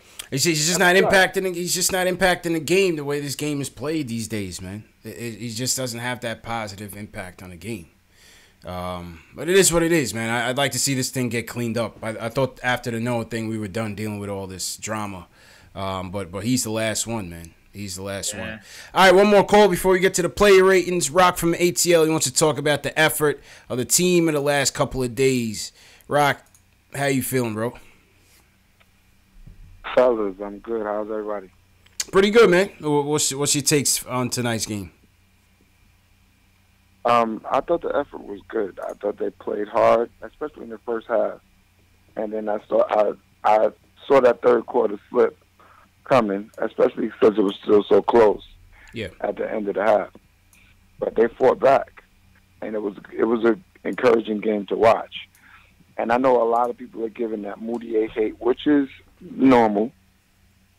But if you look at the last few plays, if it wasn't for Mudiay driving and getting fouled and going to the line, he gave us the lead. Yeah, he had bonehead turnovers, just like everybody else. Yeah, 7 turnovers on the night. Exactly. You know what I mean? But my thing is, look at Tim Hardaway with that defensive play when we were up. You guarding James Harden with your back to the man with the ball. Eric Gordon shoots the ball instead of you switching and just turning and putting a hand up. And then so that way you can play the man with the ball. You don't even know whether he's driving or shooting or not. So I felt like it was a dumb play. But then with the last play, when we're down by 2, I know Trini was saying that you can't about Mudiay on that play, him throwing the ball in. If number one, Fizz was not out there at that time. He had already gotten ejected. So with that, even the play before when Tim had the bonehead play when he didn't turn around, Fizz had already gotten ejected. So that's why Frank wasn't out there. Smart was coaching at that point. But I felt like once you threw the ball in, that is up to Noah Vonleh not to dribble the ball. Yeah. That is not your job. That was a big at mistake. That point. That was a big mistake you have that he to made. Hold the ball.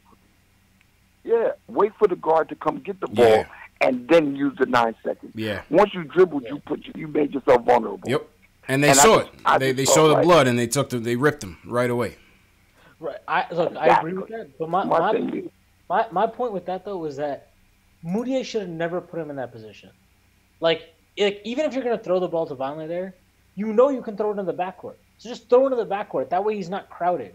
Like he threw it to him basically in a corner, right? Threw it to him in a corner. And yeah, I agree with you, Vonleh. Vonleh messed up. Like I'm not putting it all on Mudiay. That's wrong.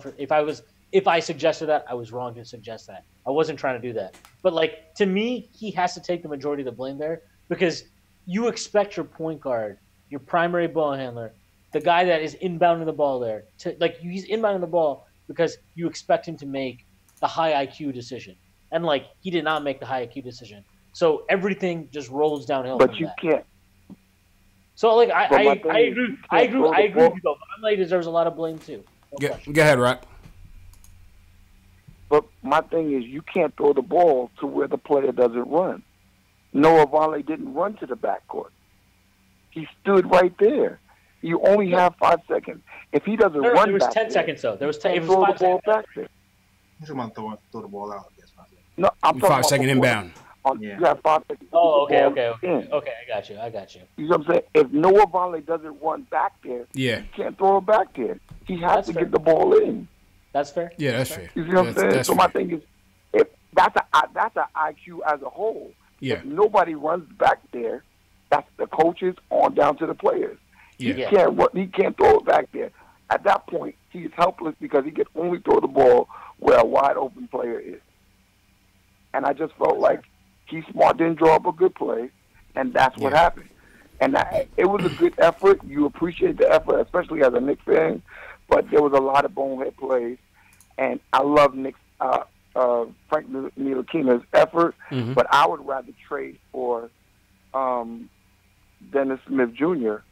than and then try to grab someone else and then then go for another point guard. I feel like in the draft with the talent that's in the draft, and I'm about to end because I know you guys got a lot of calls. Yep. But with the talent that's in the draft, try to trade for a point guard and then get more talent through the draft rather than use a pick for a point guard right now. I just don't see. I think Ja Morant is a good point guard, but I got to see if he's. I don't know. JLs, where are you at on that? Appreciate the call, Rock. Everybody knows I don't like Dennis Everybody. Yeah, yeah, I wouldn't want him. Like I think somebody else kind of illustrated that point perfectly for me. Is like the point guards that there are. I know, like, to me, he projects to be a lead point guard, but he's not that lead point guard that's going to organize people and get to the right places and actually pass. So I want my point guards to pass. Who's going to be like a lead point guard? So for me, like, literally, I've seen a Ja Morant. I think he'll be dope as a point guard because I actually like his vision. Foremost, his vision, and I think he will be able to actually run the offense and get people easy shots. So yeah, I'm higher on Morant than Dennis Smith Jr. Shwinny, where are you at on this DSJ hype? I am not interested in any player who, in a second year of his career, leaves the team because of trade rumors. Yo, I'm telling you, man, stay far away from this kid. I've been telling people it's buyer's remorse. You can get away with that in Dallas. That's not gonna fly in New York. That's not gonna fly, man. You compare the way how Frank handled being in trade rumors, now Dennis Smith, and not just trade rumors, getting DNP, CD, like all that stuff. Compare that to Dennis Smith Jr. Like, nah, I'm good. I don't care if he's a better player. I don't see him succeeding here. I just don't. I think this is not the place for him, man. This is not the place for him. People say all the time, Frank's not built for this. Maybe he's not built for it. I don't know. But I know sure as hell that if you're that much in your feelings because you were floated in trade rumors, you're not. It's not a good sign. You're not built for this. You're never not. Not a good sign, man. All right, before we get to the play ratings, I know we got some more people on the phones. We're going to get to those people as well. I see Ernesto in there. I see Delano in there. I see Medina in there. We're going to get to you guys as well. Shout out everybody in the chat on this post-game live Wednesday night. Knicks, hit that thumbs up button for your boys. CP from the Knicks Fan TV. My man JL's from the Nick of Time show's in the building. My man Schwinny from Posting and Toasting is in the building. Just recapping this 114-110 diabolical loss at the Garden. James Harden dropped 61 on the Knicks tank. But the Knicks, led by ISO Zoe with 31 points of his own, fought admirably to the end. So we're just recapping that. Took a lot of calls. Shout out to everybody that called in. And, yeah, man. Yeah, Shwinny, go ahead, man. You got to take a break. Go ahead, bro. Yeah, I'll be right back. Yeah. All right, Jels, let's run these player ratings real quick, and then we'll get to the rest of the calls, man. Player ratings are rough today. Let's see. Well, I mean, obviously, you know, ISO definitely. Yeah, well, yeah, ISO besides ISO. Yeah, what else you thinking here? Besides ISO, yeah, Timmy with 21, 6 of 16 shooting, minus 12 on the night. Yeah. This is tough, man. Exactly. You know what? You know where I would go? I would go ISO.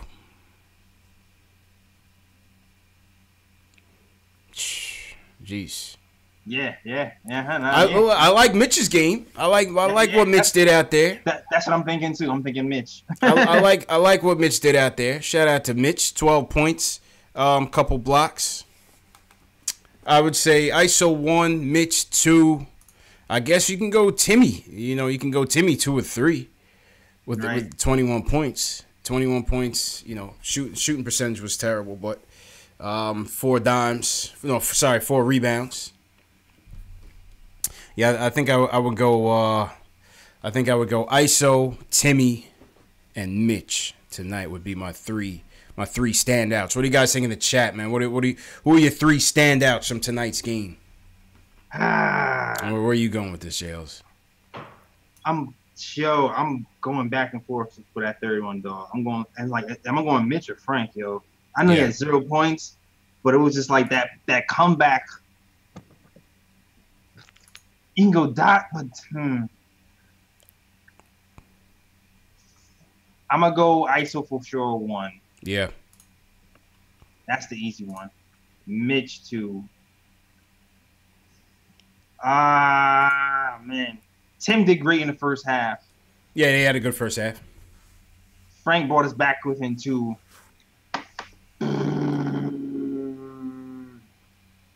I'm gonna go Frank. Tim, Frank, and Mitch. The only 0 point. The only 0 point. Yeah, this 0.3, this 0.3 star of the night goes to Frank.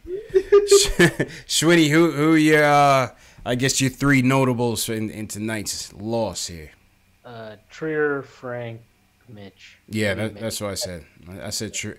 No, I said Trier, Timmy, Mitch. That's what I went. I went Trier, Timmy, Mitch. But I thought Frank was definitely up there. Fourth quarter. Say that again? That Tim can kick rocks after that fourth quarter. Yeah, fourth quarter was ugly. Fourth quarter's ugly. Shooting percentage was off. Nah, forget that last possession. I'm happy that last call brought it up because he was supposed to switch. Even they were saying like he was definitely supposed to switch on that. True, definitely supposed to switch. Didn't switch. I don't even know. I think he was defending like I honestly don't even remember who was screening. It doesn't matter. He was supposed to switch. Gordon just got to step in wide open 3. Like I knew that was money as soon as it left his hand. I was like, all right, well, yeah, whatever. Yeah. No, Tim had his moments, but that play, you get to kick rocks after that. Yeah, I understand keeping the ball out of Harden's hand, but it was like a little bit too. He overplayed it a little bit too much. Yeah, if Trier's gonna switch right there, that's fine. Like you just don't want to give up. You don't want to give up a 3 there for sure. That's what you don't want to do. That's a fact. A wide open 3, not just a 3. Wide open 3. It's like I know you want. I know you want to get the ball out of Harden's hands, but it's not. Let's not act like Gordon hasn't been hitting 3s his whole career. Like, yeah, man. Let's act like he's on a scout report. You know what I'm saying? Like, know your personnel. That was a tough one, man. Tough possession to watch, man. Absolutely, man. Yeah, Tim Hardaway Jr.'s fourth quarter defense. For fourth quarter, everything, man. He's the fourth quarter turnover. Yeah, chucking the turnovers and the defense in the fourth quarter. Do you remember that possession where I think it was in the third quarter though, but there was that one possession where he kept trying to take like Gordon off the dribble and Gordon kept poking it away from him. Like, yo, just stop. Every game this season. I was like, yo, please stop right now. Please stop. That's every game this season, man. He needs to stick to 1 dribble moves, dog.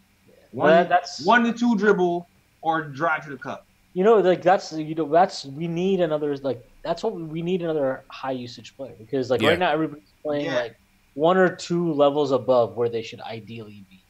Yeah, other than the bench guys right now, the bench guys are like I will like as much as we've crapped on Fizz for a lot of things, I do like him kind of settling on this bench rotation the last 2 or 3 games where it's like these guys like I like the Trier, Dot, Frank, Mitch. I like those 4 together. That's a good 4. We got a little sprinkle of Lance in there instead of Mario. Yeah. They said on the telecast they were going for Lance's leadership in this situation against Harden. They said they wanted Lance out there to help man the fort. Maybe he leads a better prayer, maybe. Oh yeah, probably a better locker room prayer. I mean. Oh, well, Lance Thomas, minus 19. Oh, Jesus.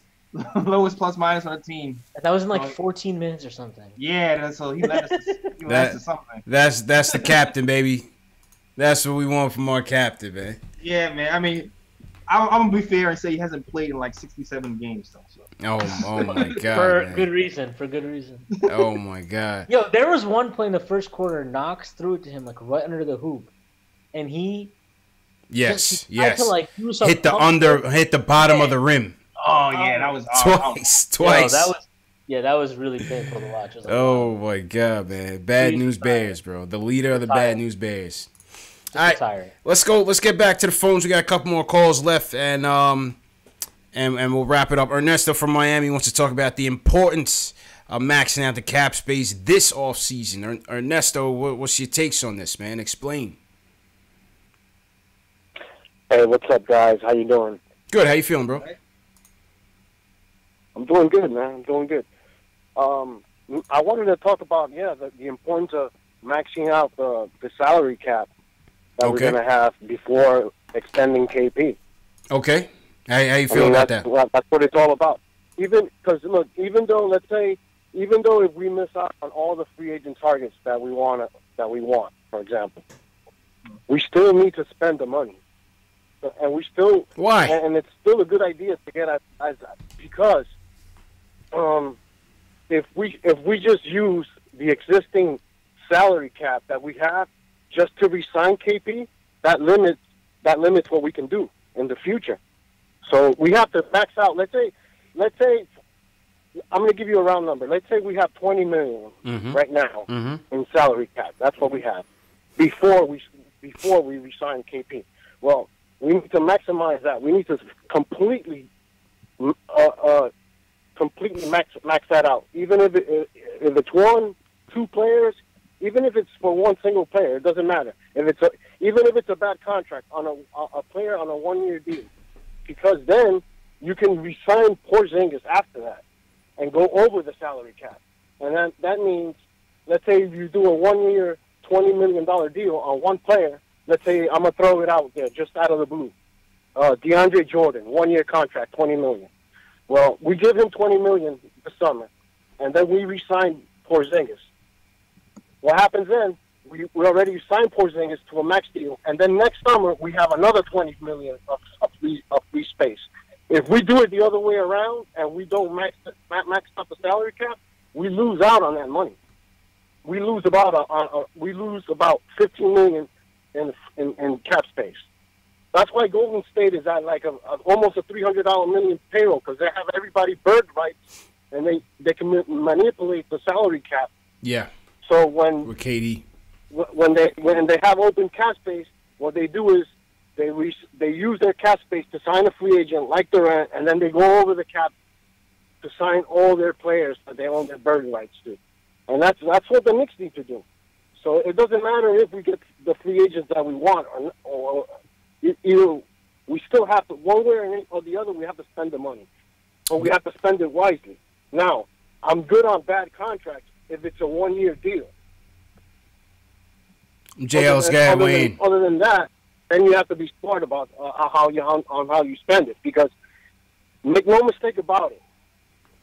See, I'm on Team Tank. I want them to lose all they want, but that's it. After this year, no more tanking, because we're on the clock. Meaning, KP is going to be on his first year. Whatever, if he signs a full, whether it's a 5-year extension with the Knicks, whether it's an offer sheet he signs that it's a 4-year deal, and he opts out after 3, that's what I think he's going to do. I think he's going to sign an offer sheet, a 4-year deal with an opt-out after 3. So the Knicks are going to be on the clock, meaning we're going to have to start getting better really quick, real fast, if we want to keep KP. All right. So Shwinny Wayne here. What do you think about what Ernesto's saying here?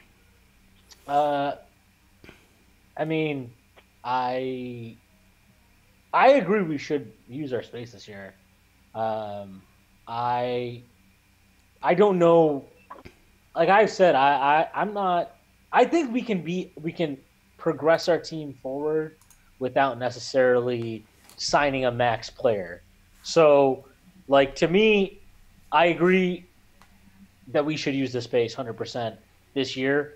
And then, like, even if we don't trade Lee or Hardaway, we'd still have, I think, off the top of my head, assuming we get, like, a top 5 pick, we'd have something like $26, $29 million in space to use this summer. We should definitely use that space this summer. Can you bring in a good, solid starting point guard? Can you potentially bring in another shooter or two with that type of money? If you can do those things, I think this team becomes meaningfully better. Yeah. So we should do that. And I 100% agree that, like, you know, at some point, look, we've been awful for 5 years. Straight up awful. There's no getting around it. We've been terrible for 5 years. I don't know if I totally believe that KP is 100% going to sign a 4-year contract, like an offer sheet. I think the guy is coming off an ACL and will probably prioritize locking in the most money he can more than got to. he would if he didn't. Though it's a possibility. It's a possibility he could sign an option with somebody. I can't totally dismiss that. Anyways, my point is more that I do agree with Ernesto. It's imperative that we use the cap space this summer, but let's use it wisely. Like, I don't want to do another thing where, like 2010, where we don't get LeBron, and then our immediate instinct is, oh, let's max Amari. Like, I don't want to. There's no insurance and no anything. Yeah. I don't want another one of those. Like, if you can't get a max guy, that's fine. 1 year deal. JLs, what you think about this? You can do that. Like, sign, like if we want a veteran point guard, right? Mm-hmm. But you don't want to commit to somebody long term. You can sign Rubio for like 1 year, Well, 15 months. Or something like that. Well, let me get JL's opinion on this. JL's, jump in. Yeah, we haven't been in a minute. Yeah, that's all right. That's all good. I don't really have nothing much to add to that. I agree with pretty much everything that's been said. I mean, it makes sense. We kind of really lose money if we don't go right up the cat, especially if it's only a 1 year, 2 year deal. A 1 year deal, then it's no money off our back. We can just clear it and re-sign as we see fit. And like Sweeney said, like I'm all for like a good point guard coming in. I feel like that's our biggest need anyway. Like somebody like Rubio or whoever to come in and do this thing for 1 year and then regroup later. I'm down for that. Yeah, interesting point. Interesting point on Nesto, and appreciate the call, man. It's an interesting take. Yeah. One quick one. Yeah, go ahead. One last point. Go ahead. Yeah, I think. I think. Yeah, I mean, point guard is our that's our best need, and it's what's gonna make us better really quick. I think Frank has the potential to be our point guard, but he's not there yet. But on a championship team, at least Frank has the potential to be a backup on a championship team. I can see him being that guy. But we do need a starting point guard. And I think Kemba Walker's the way to go. I mean, Ernesto's in the Kemba bag. Okay. Would you max Kemba? Because I think that's what it would take. Around $25 billion, no more than that per year. You're gonna have to max out Kemba Walker every dime that you have. Every dime available to him. Charlotte's definitely giving him a max. They're definitely MJ's going to bring him back, absolutely. Yep. MJ probably bet on that shit. He called his bookie like, I bet you I could sign Kemba Walker, bro. How much you want to bet? Bet me on that. No, roll. Bet me on that. All right, Ernesto, appreciate you, bro. It's a good call. Ernesto on his Kemba. Kemba's having a good year, man. Deservedly so. All right, next call goes to Medina from Jersey. He wants to talk about the game and free agency. Medina, how you feeling, bro? What's up, guys? I came across your YouTube page while I was searching for Knick highlights. So appreciate that you guys do this. Hey, man, you came to the right place, bro. I hope you subscribe to the channels. Not just KnicksFanTV, not just the Nick of Time show, but I hope you also reader of Posting and Toasting, Medina. This is it, man. Don't get no better than this. You got the Frazier Posting and Toasting. What you call it? Yeah, but quick pointers. Yo, you see that highlight with Hardaway and Trier? You see that that's brewing right there, right? You know that's not going to end well. Nah, I don't think so, man. I don't think so. Dudes in the league will tell you they get into it all the time in practice, in games. Listen, Michael Jordan used to slap players across the face. He knocked Steve Kerr's teeth out, man. Yeah. It's all love, I don't think it. I don't know. I mean, you might feel like, I don't know. I see something there. Maybe I'm just overreacting about it. But second pointer, a lot of players see what Kanter, is going through right now. And players see that. They're like, yo, that's how they treat players in New York. This is the second player that's coming out, being dysfunctional already with the organization, with players. Players don't want to come to that. You know what I mean?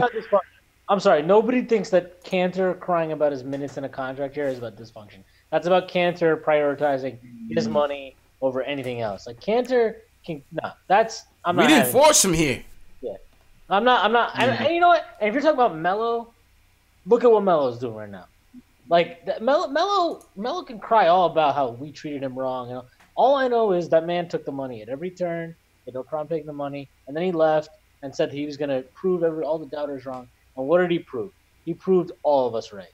So, you know, like, I'm fine with people saying the Knicks are dysfunctional and whatever, blah, blah, blah. Yeah. But, like, sure as hell it's not because Enes Kanter didn't play against the Houston Rockets tonight. Listen, we didn't force him. Go ahead, JLs, but we didn't force him into the situation. This is what he wanted. This is what he wanted. Yeah, he opted in. Nobody forced him. He wanted the money. He knew he couldn't get that money from anywhere else, so he took the money. I mean, it's to me right now, it seems like Fizz has more of a reputation as a player's coach than a coach that rose people the wrong way. I mean, he's kind of like, you know, two losses and like 105 wins. Like, if you ask all these players around the league, would you want to play for Fizz? Most of them would say yes. So I'm not really going to worry about Enes Kanter too much. You know what I'm saying? You have LeBron James backing you up. I'm just saying, if we piss off Enes, we probably increase our chances of signing Kevin Durant.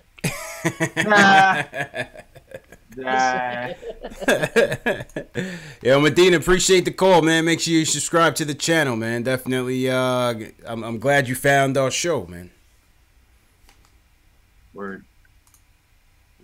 All right, Medina was speechless. He was speechless over that. Yeah, 104 subscribers left to 1,000. Yeah, man. Getting there. Yo, you got 100 left to 1,000? Yeah, just about 104. We got 100 subscribers left. This is the Get Jay Ellis to 1,000 subscribers telethon. This is just switch from Post Game Live to the Jay Ellis telethon. Go to the Nick of Time show. Subscribe. And, yeah, man, hit that thumbs up button for your boys. Share this video with your fellow Knicks fans. You just see Medina just found us. It's all because of you guys, man. This is how we get more people in the chat. This is how we get more people on the phones. So it's good, man. All right, so that was Medina. 2 more calls. We got Raw Hebrew Remnant from the chat. Wants to talk about the game overall. How you feeling, bro? Hey, man. Always good to talk to you fellas. You guys got a great show. I was wondering who that third cat was, and then when I saw Posting and Toast, I was like, oh, that's him. I like reading his stuff, man.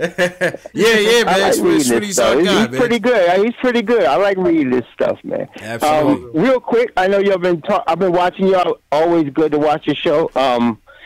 The game was. I'm very happy with the game. I'm very happy with the guy. I know I want us to win, but I'm fully like on with the tank thing. I'm very happy with the game. So I knew the tank was on when they put Hardaway and Mudiay at the end of the fourth quarter. So I was like, this tank is on because they had. I'm glad they played the kids though. So they started the fourth quarter with the 5 kids, and I'm liking that. Now I know y'all gonna disagree with me, but I really think we set at point guard with Frank. I'm happy with Frank. I mean, when you think about this. First off, when y'all went through the players of the night, it's very simple. Just go to the plus minus because if you look at the plus minus, that shows you who was tonight, especially. It doesn't always show, but tonight it shows who was really playing. And the guys that were plus was Frank, Mitch, Dotson, Trier. Yeah. Yeah, I mean, so that's those are your guys. So and I don't know why everybody thinks that somebody's got to score in order to be effective on the court. Frank is a perfect example of a guy that can control the game. He's eventually going to be one of these guys. He's going to control the game without even having to score a lot. He's going to be that kind of guy. And first off, I don't understand why, and please, maybe you guys can explain to me. Mudiay has started at point guard for the New York Knicks more than 44 games. When he came into the league, he was a high turnover guy that didn't play defense and had a low basketball IQ.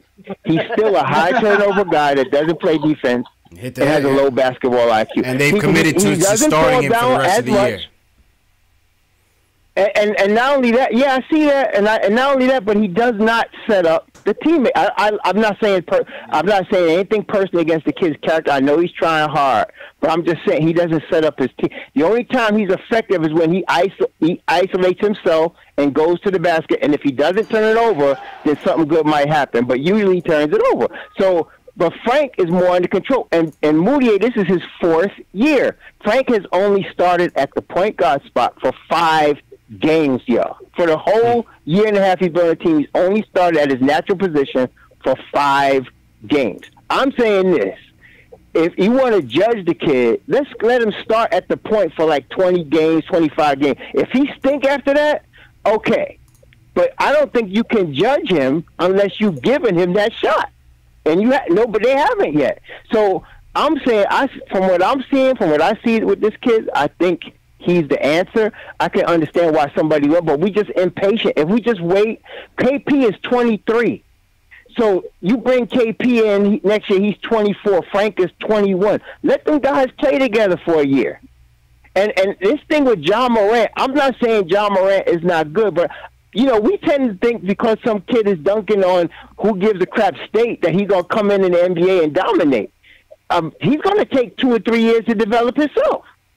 I mean, he's got talent, but we've already invested time in Frank, and I'm thinking he's really the answer. I'm thinking, what do y'all think? I like the idea of getting either a Tobias Harris or a Rozier. I don't think we can get both of them because we have to get rid of both Lee and Hardaway. We can't get both of those guys unless we get rid of both Lee and Hardaway. But I'm thinking we can get Rozier between like 20 and 22 million a year, which won't kill all our cap space. And I'm thinking we could probably, if we do that, we might be able to re-sign Von Lee. But if we need to get rid of Von Lee to get Timmy Hardaway out of here with his contract, I'm all for that. But I'm just saying, I think one of those two guys, because if you want to bring in a veteran guy like Rozier, is not like, I mean, what is he, like 25? He's not a real like veteran guy, but he's been in big spots, obviously. And so I'm thinking he's got the heart to play. He's not a dumb player. He's a high IQ guy.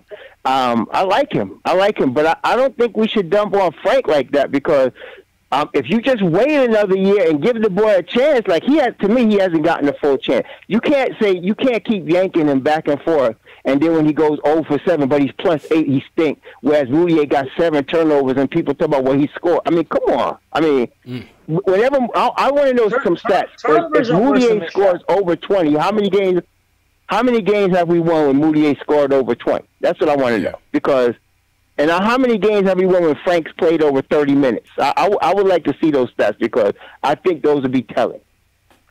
I think those would be telling. Well, anyway, I don't want to keep that. I appreciate you, bro. Go ahead, Sweeney. I agree with you because, to me, I've always thought this. I think turnovers are way worse than missed shots. Because on a missed shot, what happens on a missed shot? You could get an offensive rebound. You can get an offensive rebound. You get another possession. On a turnover, there's nothing good that comes from a turnover. You either just threw the ball out of bounds so the other team gets the ball, or it's a live ball turnover and they in a fast break either way. And like, how many of his possessions? 90 seconds. How many possessions of his today ended in points the other way? I have no idea, but like I know that garbage turnover. He had like 2 garbage turnovers at the end of the game that ended in the Rockets getting points the other way. Yeah. So like, I agree with him. Like Frank hasn't gotten I actually think it was 9 games, not 5, but like either way, 9 games, and then they had one horrible quarter against 60 seconds. And, then that entire starting lineup has never actually played since then. So, and that's been our only plus starting lineup. Yeah. So, I think we were 3-6 that starting lineup. With every other starting lineup, let me just do this math real quick. We're 7-30. So I would say that maybe that lineup was better than every other lineup we put out there. I don't know. But they didn't get a fair shot. I'll say that. Nah, definitely didn't. It is interesting to see how this organization has prioritized Mudiay over Frank. I was with Raw Hebrew Remnant. Earlier this year. I was saying, why not put Frank out there and just see what's happening. But at the same time, I don't know. I kind of do see why they wanted to see what Mudiay and Mudiay could bring to the table. In terms of maybe a backup plan C, plan D option in free agency. But, we'll see. We'll see, man. Next call, Delano. Delano, last call of the night, man. How you feeling, bro? Yo, what's going on? Hey, listen, I'm depressed. I'm not even gonna lie about it. I'm depressed. What happened, man? Here's my thing. Yeah. I don't mind the losing if we got a plan. I don't mind the losing with direction. Mm-hmm. What I do mind is when you got players that got comments and words of, I want to do something special in the Garden. That's the players we need to shut down. That's the players we need to show them, you can't do that and not in my house. Yeah. Where's the pride at? You know what I'm saying? Where's the pride? I think they tried, man. This dude is a beast. He's cooking everybody, though. Delano, what you want him to do? No, don't get me wrong. I'm not sitting here saying like, okay, again, because that's another argument for another day. Because I'm telling you now, Harden get away with too much. Yes. I don't know if he got naked pics of every ref or something like that, or what. But he do way too much, and it's blatant, and it's in your face, and it's like, how do you not call this? You know what I'm saying? But that, like I said, that's an argument for another day. Because I tell you now, you take away about half of the stuff that he does, he not scoring all them points. You know what I mean? But anyway, yeah, I just wanted to say, like, for me, I'm not mad at the fact that, again, if we lost the game, okay, we lost the game. You know what I'm saying? But like I said, players like that, when they got something to say, we need to shut that down. We need to let them know this is our house. You coming in here, you gonna respect us one way or the other. You know what I'm saying? Waiting, man. And you know what I'm saying? So I feel at the end of the day, we should have won that game, and we should have came out like we wanted to win that game, and that's why, Tria did his thing. Proud of Tria for that. The last play of the game, again, I'm more mad at the rest of the Knicks on the floor. Everybody wants to sit there and talk about why Frank ain't on the floor. Why don't we put the blame on the players that's on the floor? Why didn't y'all play defense? You know what I'm saying? Because at the end of the day, we can't put everything on if Frank was there. So what if Frank ain't there? If Frank is hurt, then what we gonna say? Well, if Frank can go out there on crutches, we need to put the blame on the players on the floor. Why Tim Hardaway ain't guard his man? Why Tria ran under that screen instead of going over it? You know what I'm saying? That's what we need to be saying. Not sitting there saying, well, if Frank was in the game. You know what I'm saying? Yeah. At the end of the day, Frank is. If the last caller bugged me out. How you contradict yourself talking about Frank is the answer, but your suggestion is, can we get Terry Rozier? Is Frank the answer or is Terry Rozier the answer? Because if Terry Rozier want to start. You see what I'm saying? He's already made that public. I want to start. True. So why am I going to sit there? You know what I mean? So how you going to sit there and say in one sentence, no, we need to get rid of Mudiay and put Frank in. And we don't want to get John Morant because we feel like, you know what I'm saying, he's just a highlight reel. But you'll probably go for Zion Williamson in the draft and can we find a way to get Terry Rozier? Yeah. Like, nah, you can't do that. My thing, and I know you disagree because I heard it earlier, I would make a strong offer with one of our albatross contracts for Mike Conley Jr. And the reason I say that is because the one thing that Conley Jr. is a floor general. And that's something we don't have. Everybody looking for a point guard. What we need is a floor general. And there's a difference. Everybody be out here talking about a point guard and all that stuff. You need to specify what kind of point guard you're looking for. We need a leader, a floor general, a veteran, somebody that can get the job done. The problem with him is that his team is trash. Mm-hmm.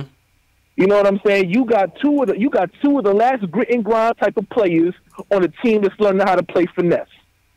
So how do they fit into a plan when you got a completely different style from what you had before? They got to destroy him. That's not on him. Go ahead, Jails. Mike Conley makes 30 mil, like 30. That's a crazy contract, though.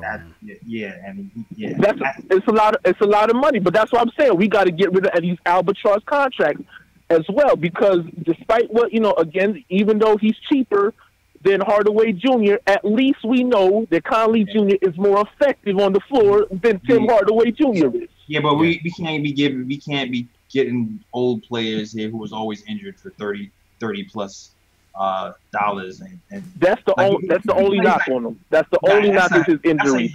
But I don't even put the contract on him. That's more on the fact that Memphis was trying to make sure that they locked in their players because they wanted to keep. You know what I'm saying? But that's not Mike Conley Jr.'s fault. I can't blame him for that contract. I'm not either. You know what I'm saying? At the end of the day, we need a floor general. Who, however we get one, we need a floor general. Not just any point guard, not just a defensive specialist, not just some 3-point specialist. We need a floor general. And everybody sitting here talking all that stuff about tanking. Where's y'all pride at? When did we start? When do we think it's okay to lose just to lose? You know what I'm saying? Y'all got more pride than sitting there saying we better than the Brooklyn Nets, and they in the playoffs, and we not. You know what I'm saying? Yeah. Don't talk to me about not being a fan. I'm a fan for real. If we, you know what I'm saying? I'm cool. I'm cool with losing if we got purpose. But some games we need to go out there and show that we ain't nobody's doormat. That's true. That's true. Delano with his 2 cents. Appreciate the call, Delano. Go ahead, Swinny. Wrap it up for us. I agree. Like I've said that for a long time. I don't like that. I think there are nights that we just need to put somebody on their ass because there are too many nights that people come into the Garden and they're like, tonight's my career night. I'm gonna. Yeah, I was scared when he said that shit, man. And like whatever. I mean, whatever. Tonight I thought they actually. I thought they played like they gave. Oh yeah, they gave it their all, man. Wasn't I mean, you can say like, yeah, well, Harden put up 61. He did put up 61. No one can deny that. But like, I didn't think it was like they just. I mean, it was a 4-point game. Yeah. It came down like it wasn't like they just let the Rockets do whatever. Like it was a tight game. With regards to I agree with him also about we need a floor general. Do I think that like if I could just trade Courtney Lee and Tim Hardaway Jr. for Mike Conley, I would just do it. Yeah, I would. But like I don't think that we can just I don't think so. And so you got to really think about like, are you willing to take in Mike Conley and cut in basically into all of or most of your cap space, and like that's basically your summer. That's like Amari. That's Amari all over again, though.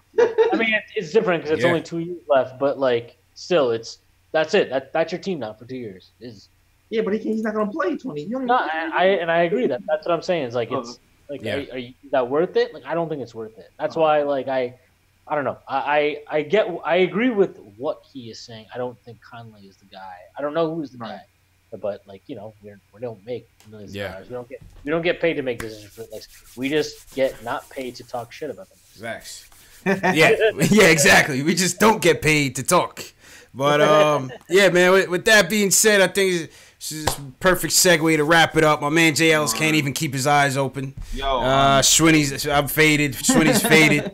It was a good talk, though. I mean, listen, at the very least, if we're not going to win the game, you at least ask for games like this, and we get a lot of conversation going. So shout out to everybody that called in. Shout out to everybody that weighed in on the chat. Go ahead, JLs.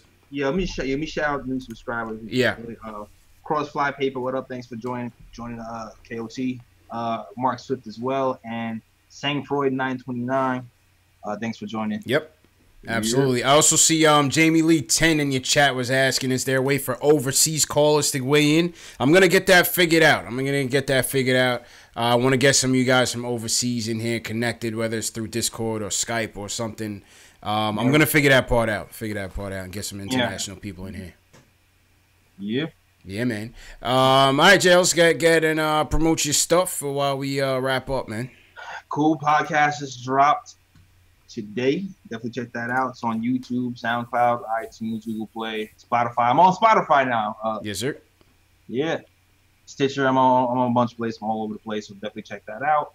Also check out all the social medias that just popped up on the screen right there. The KOT Show on Instagram. The Nick of Time Show the KOT Show, the KOT Show on Twitter. I'm sorry. Yeah. The Nick of Time Show on Instagram and the Nick of Time Podcast on Facebook. So check that out as well. And also be sure to cop my merch. I have no merch for me right now, but you know what it is. I'm about to have some Porzingis God knitted caps and definitely get the hoodies. It is real hoodie season right now. It's hoodie season, man. This is layer up. Definitely get your hoodies. Porzingis God. I got Knox hoodies, Frank hoodies. Ron Baker hoodies are still out there popping. All right. Still out there popping. Wichita loves Ron. Ron Baker got traded, and then people was like, "Yo, give me that Ron too." Absolutely, man. It's cold now to get the Ron hoodie. Factuals, man. Schwinny, where can the people find you at? You can find me at Schwinny Poo. With an H at the end, not like poo. On Twitter, and then I also write on Posting and Toasting. I will have the recap of the game up at some point tomorrow. So if you want to hear more of my diatribes in much more colorful language, you're gonna read that tomorrow. Yeah, man. Shwinny, appreciate the time, man. Definitely appreciate it. Yeah, man. And, everybody that came in tonight, shout out to everybody that came through. I think we had almost 300 people in the chat tonight. So obviously when you get close games like this, when you get, wins like, some wins like we got, the 10 wins that we have, you get a lot of people in the chat. So shout out to everybody that came in. Shout out to all the new watchers. Hit that thumbs up button for you boys. Definitely subscribe to the channel. This show is available in podcast form if audio's easier for you when you're at work and stuff the next day. It's under KnicksFanTV on Spotify, Google Play, iTunes, and Stitcher. So if you're better with the audio, you can check out the show under KnicksFanTV on those platforms. The merch is also open. We got the KnicksFanTV logo shirt. We got the Mitch Please t-shirt. We got the Young Core t-shirt also on Teespring. So that link is in the video description. So if you guys are interested in the merch, definitely hit that link and cop your tees. We got hoodies available too. We got phone cases available too. You know what I mean? The flagship logo phone case. So merchandise store is definitely rounding into shape. And yeah, man, shout out to everybody for once again coming through. Keith Sinclair, G, Above the Rim, D Grant, Matt B, everybody on Facebook, Twitter, Periscope. Thanks for watching. And yeah, man, we'll see big game Friday night, Battle of the Boroughs. We can't let these Nets embarrass us. We got to go into Brooklyn and make a statement. So hopefully we show out for that game, man. Yeah, man. All right, Schwinny JLs, I'll see you guys, man. Thanks again for your time. Thanks again, everybody, for watching, man. Peace.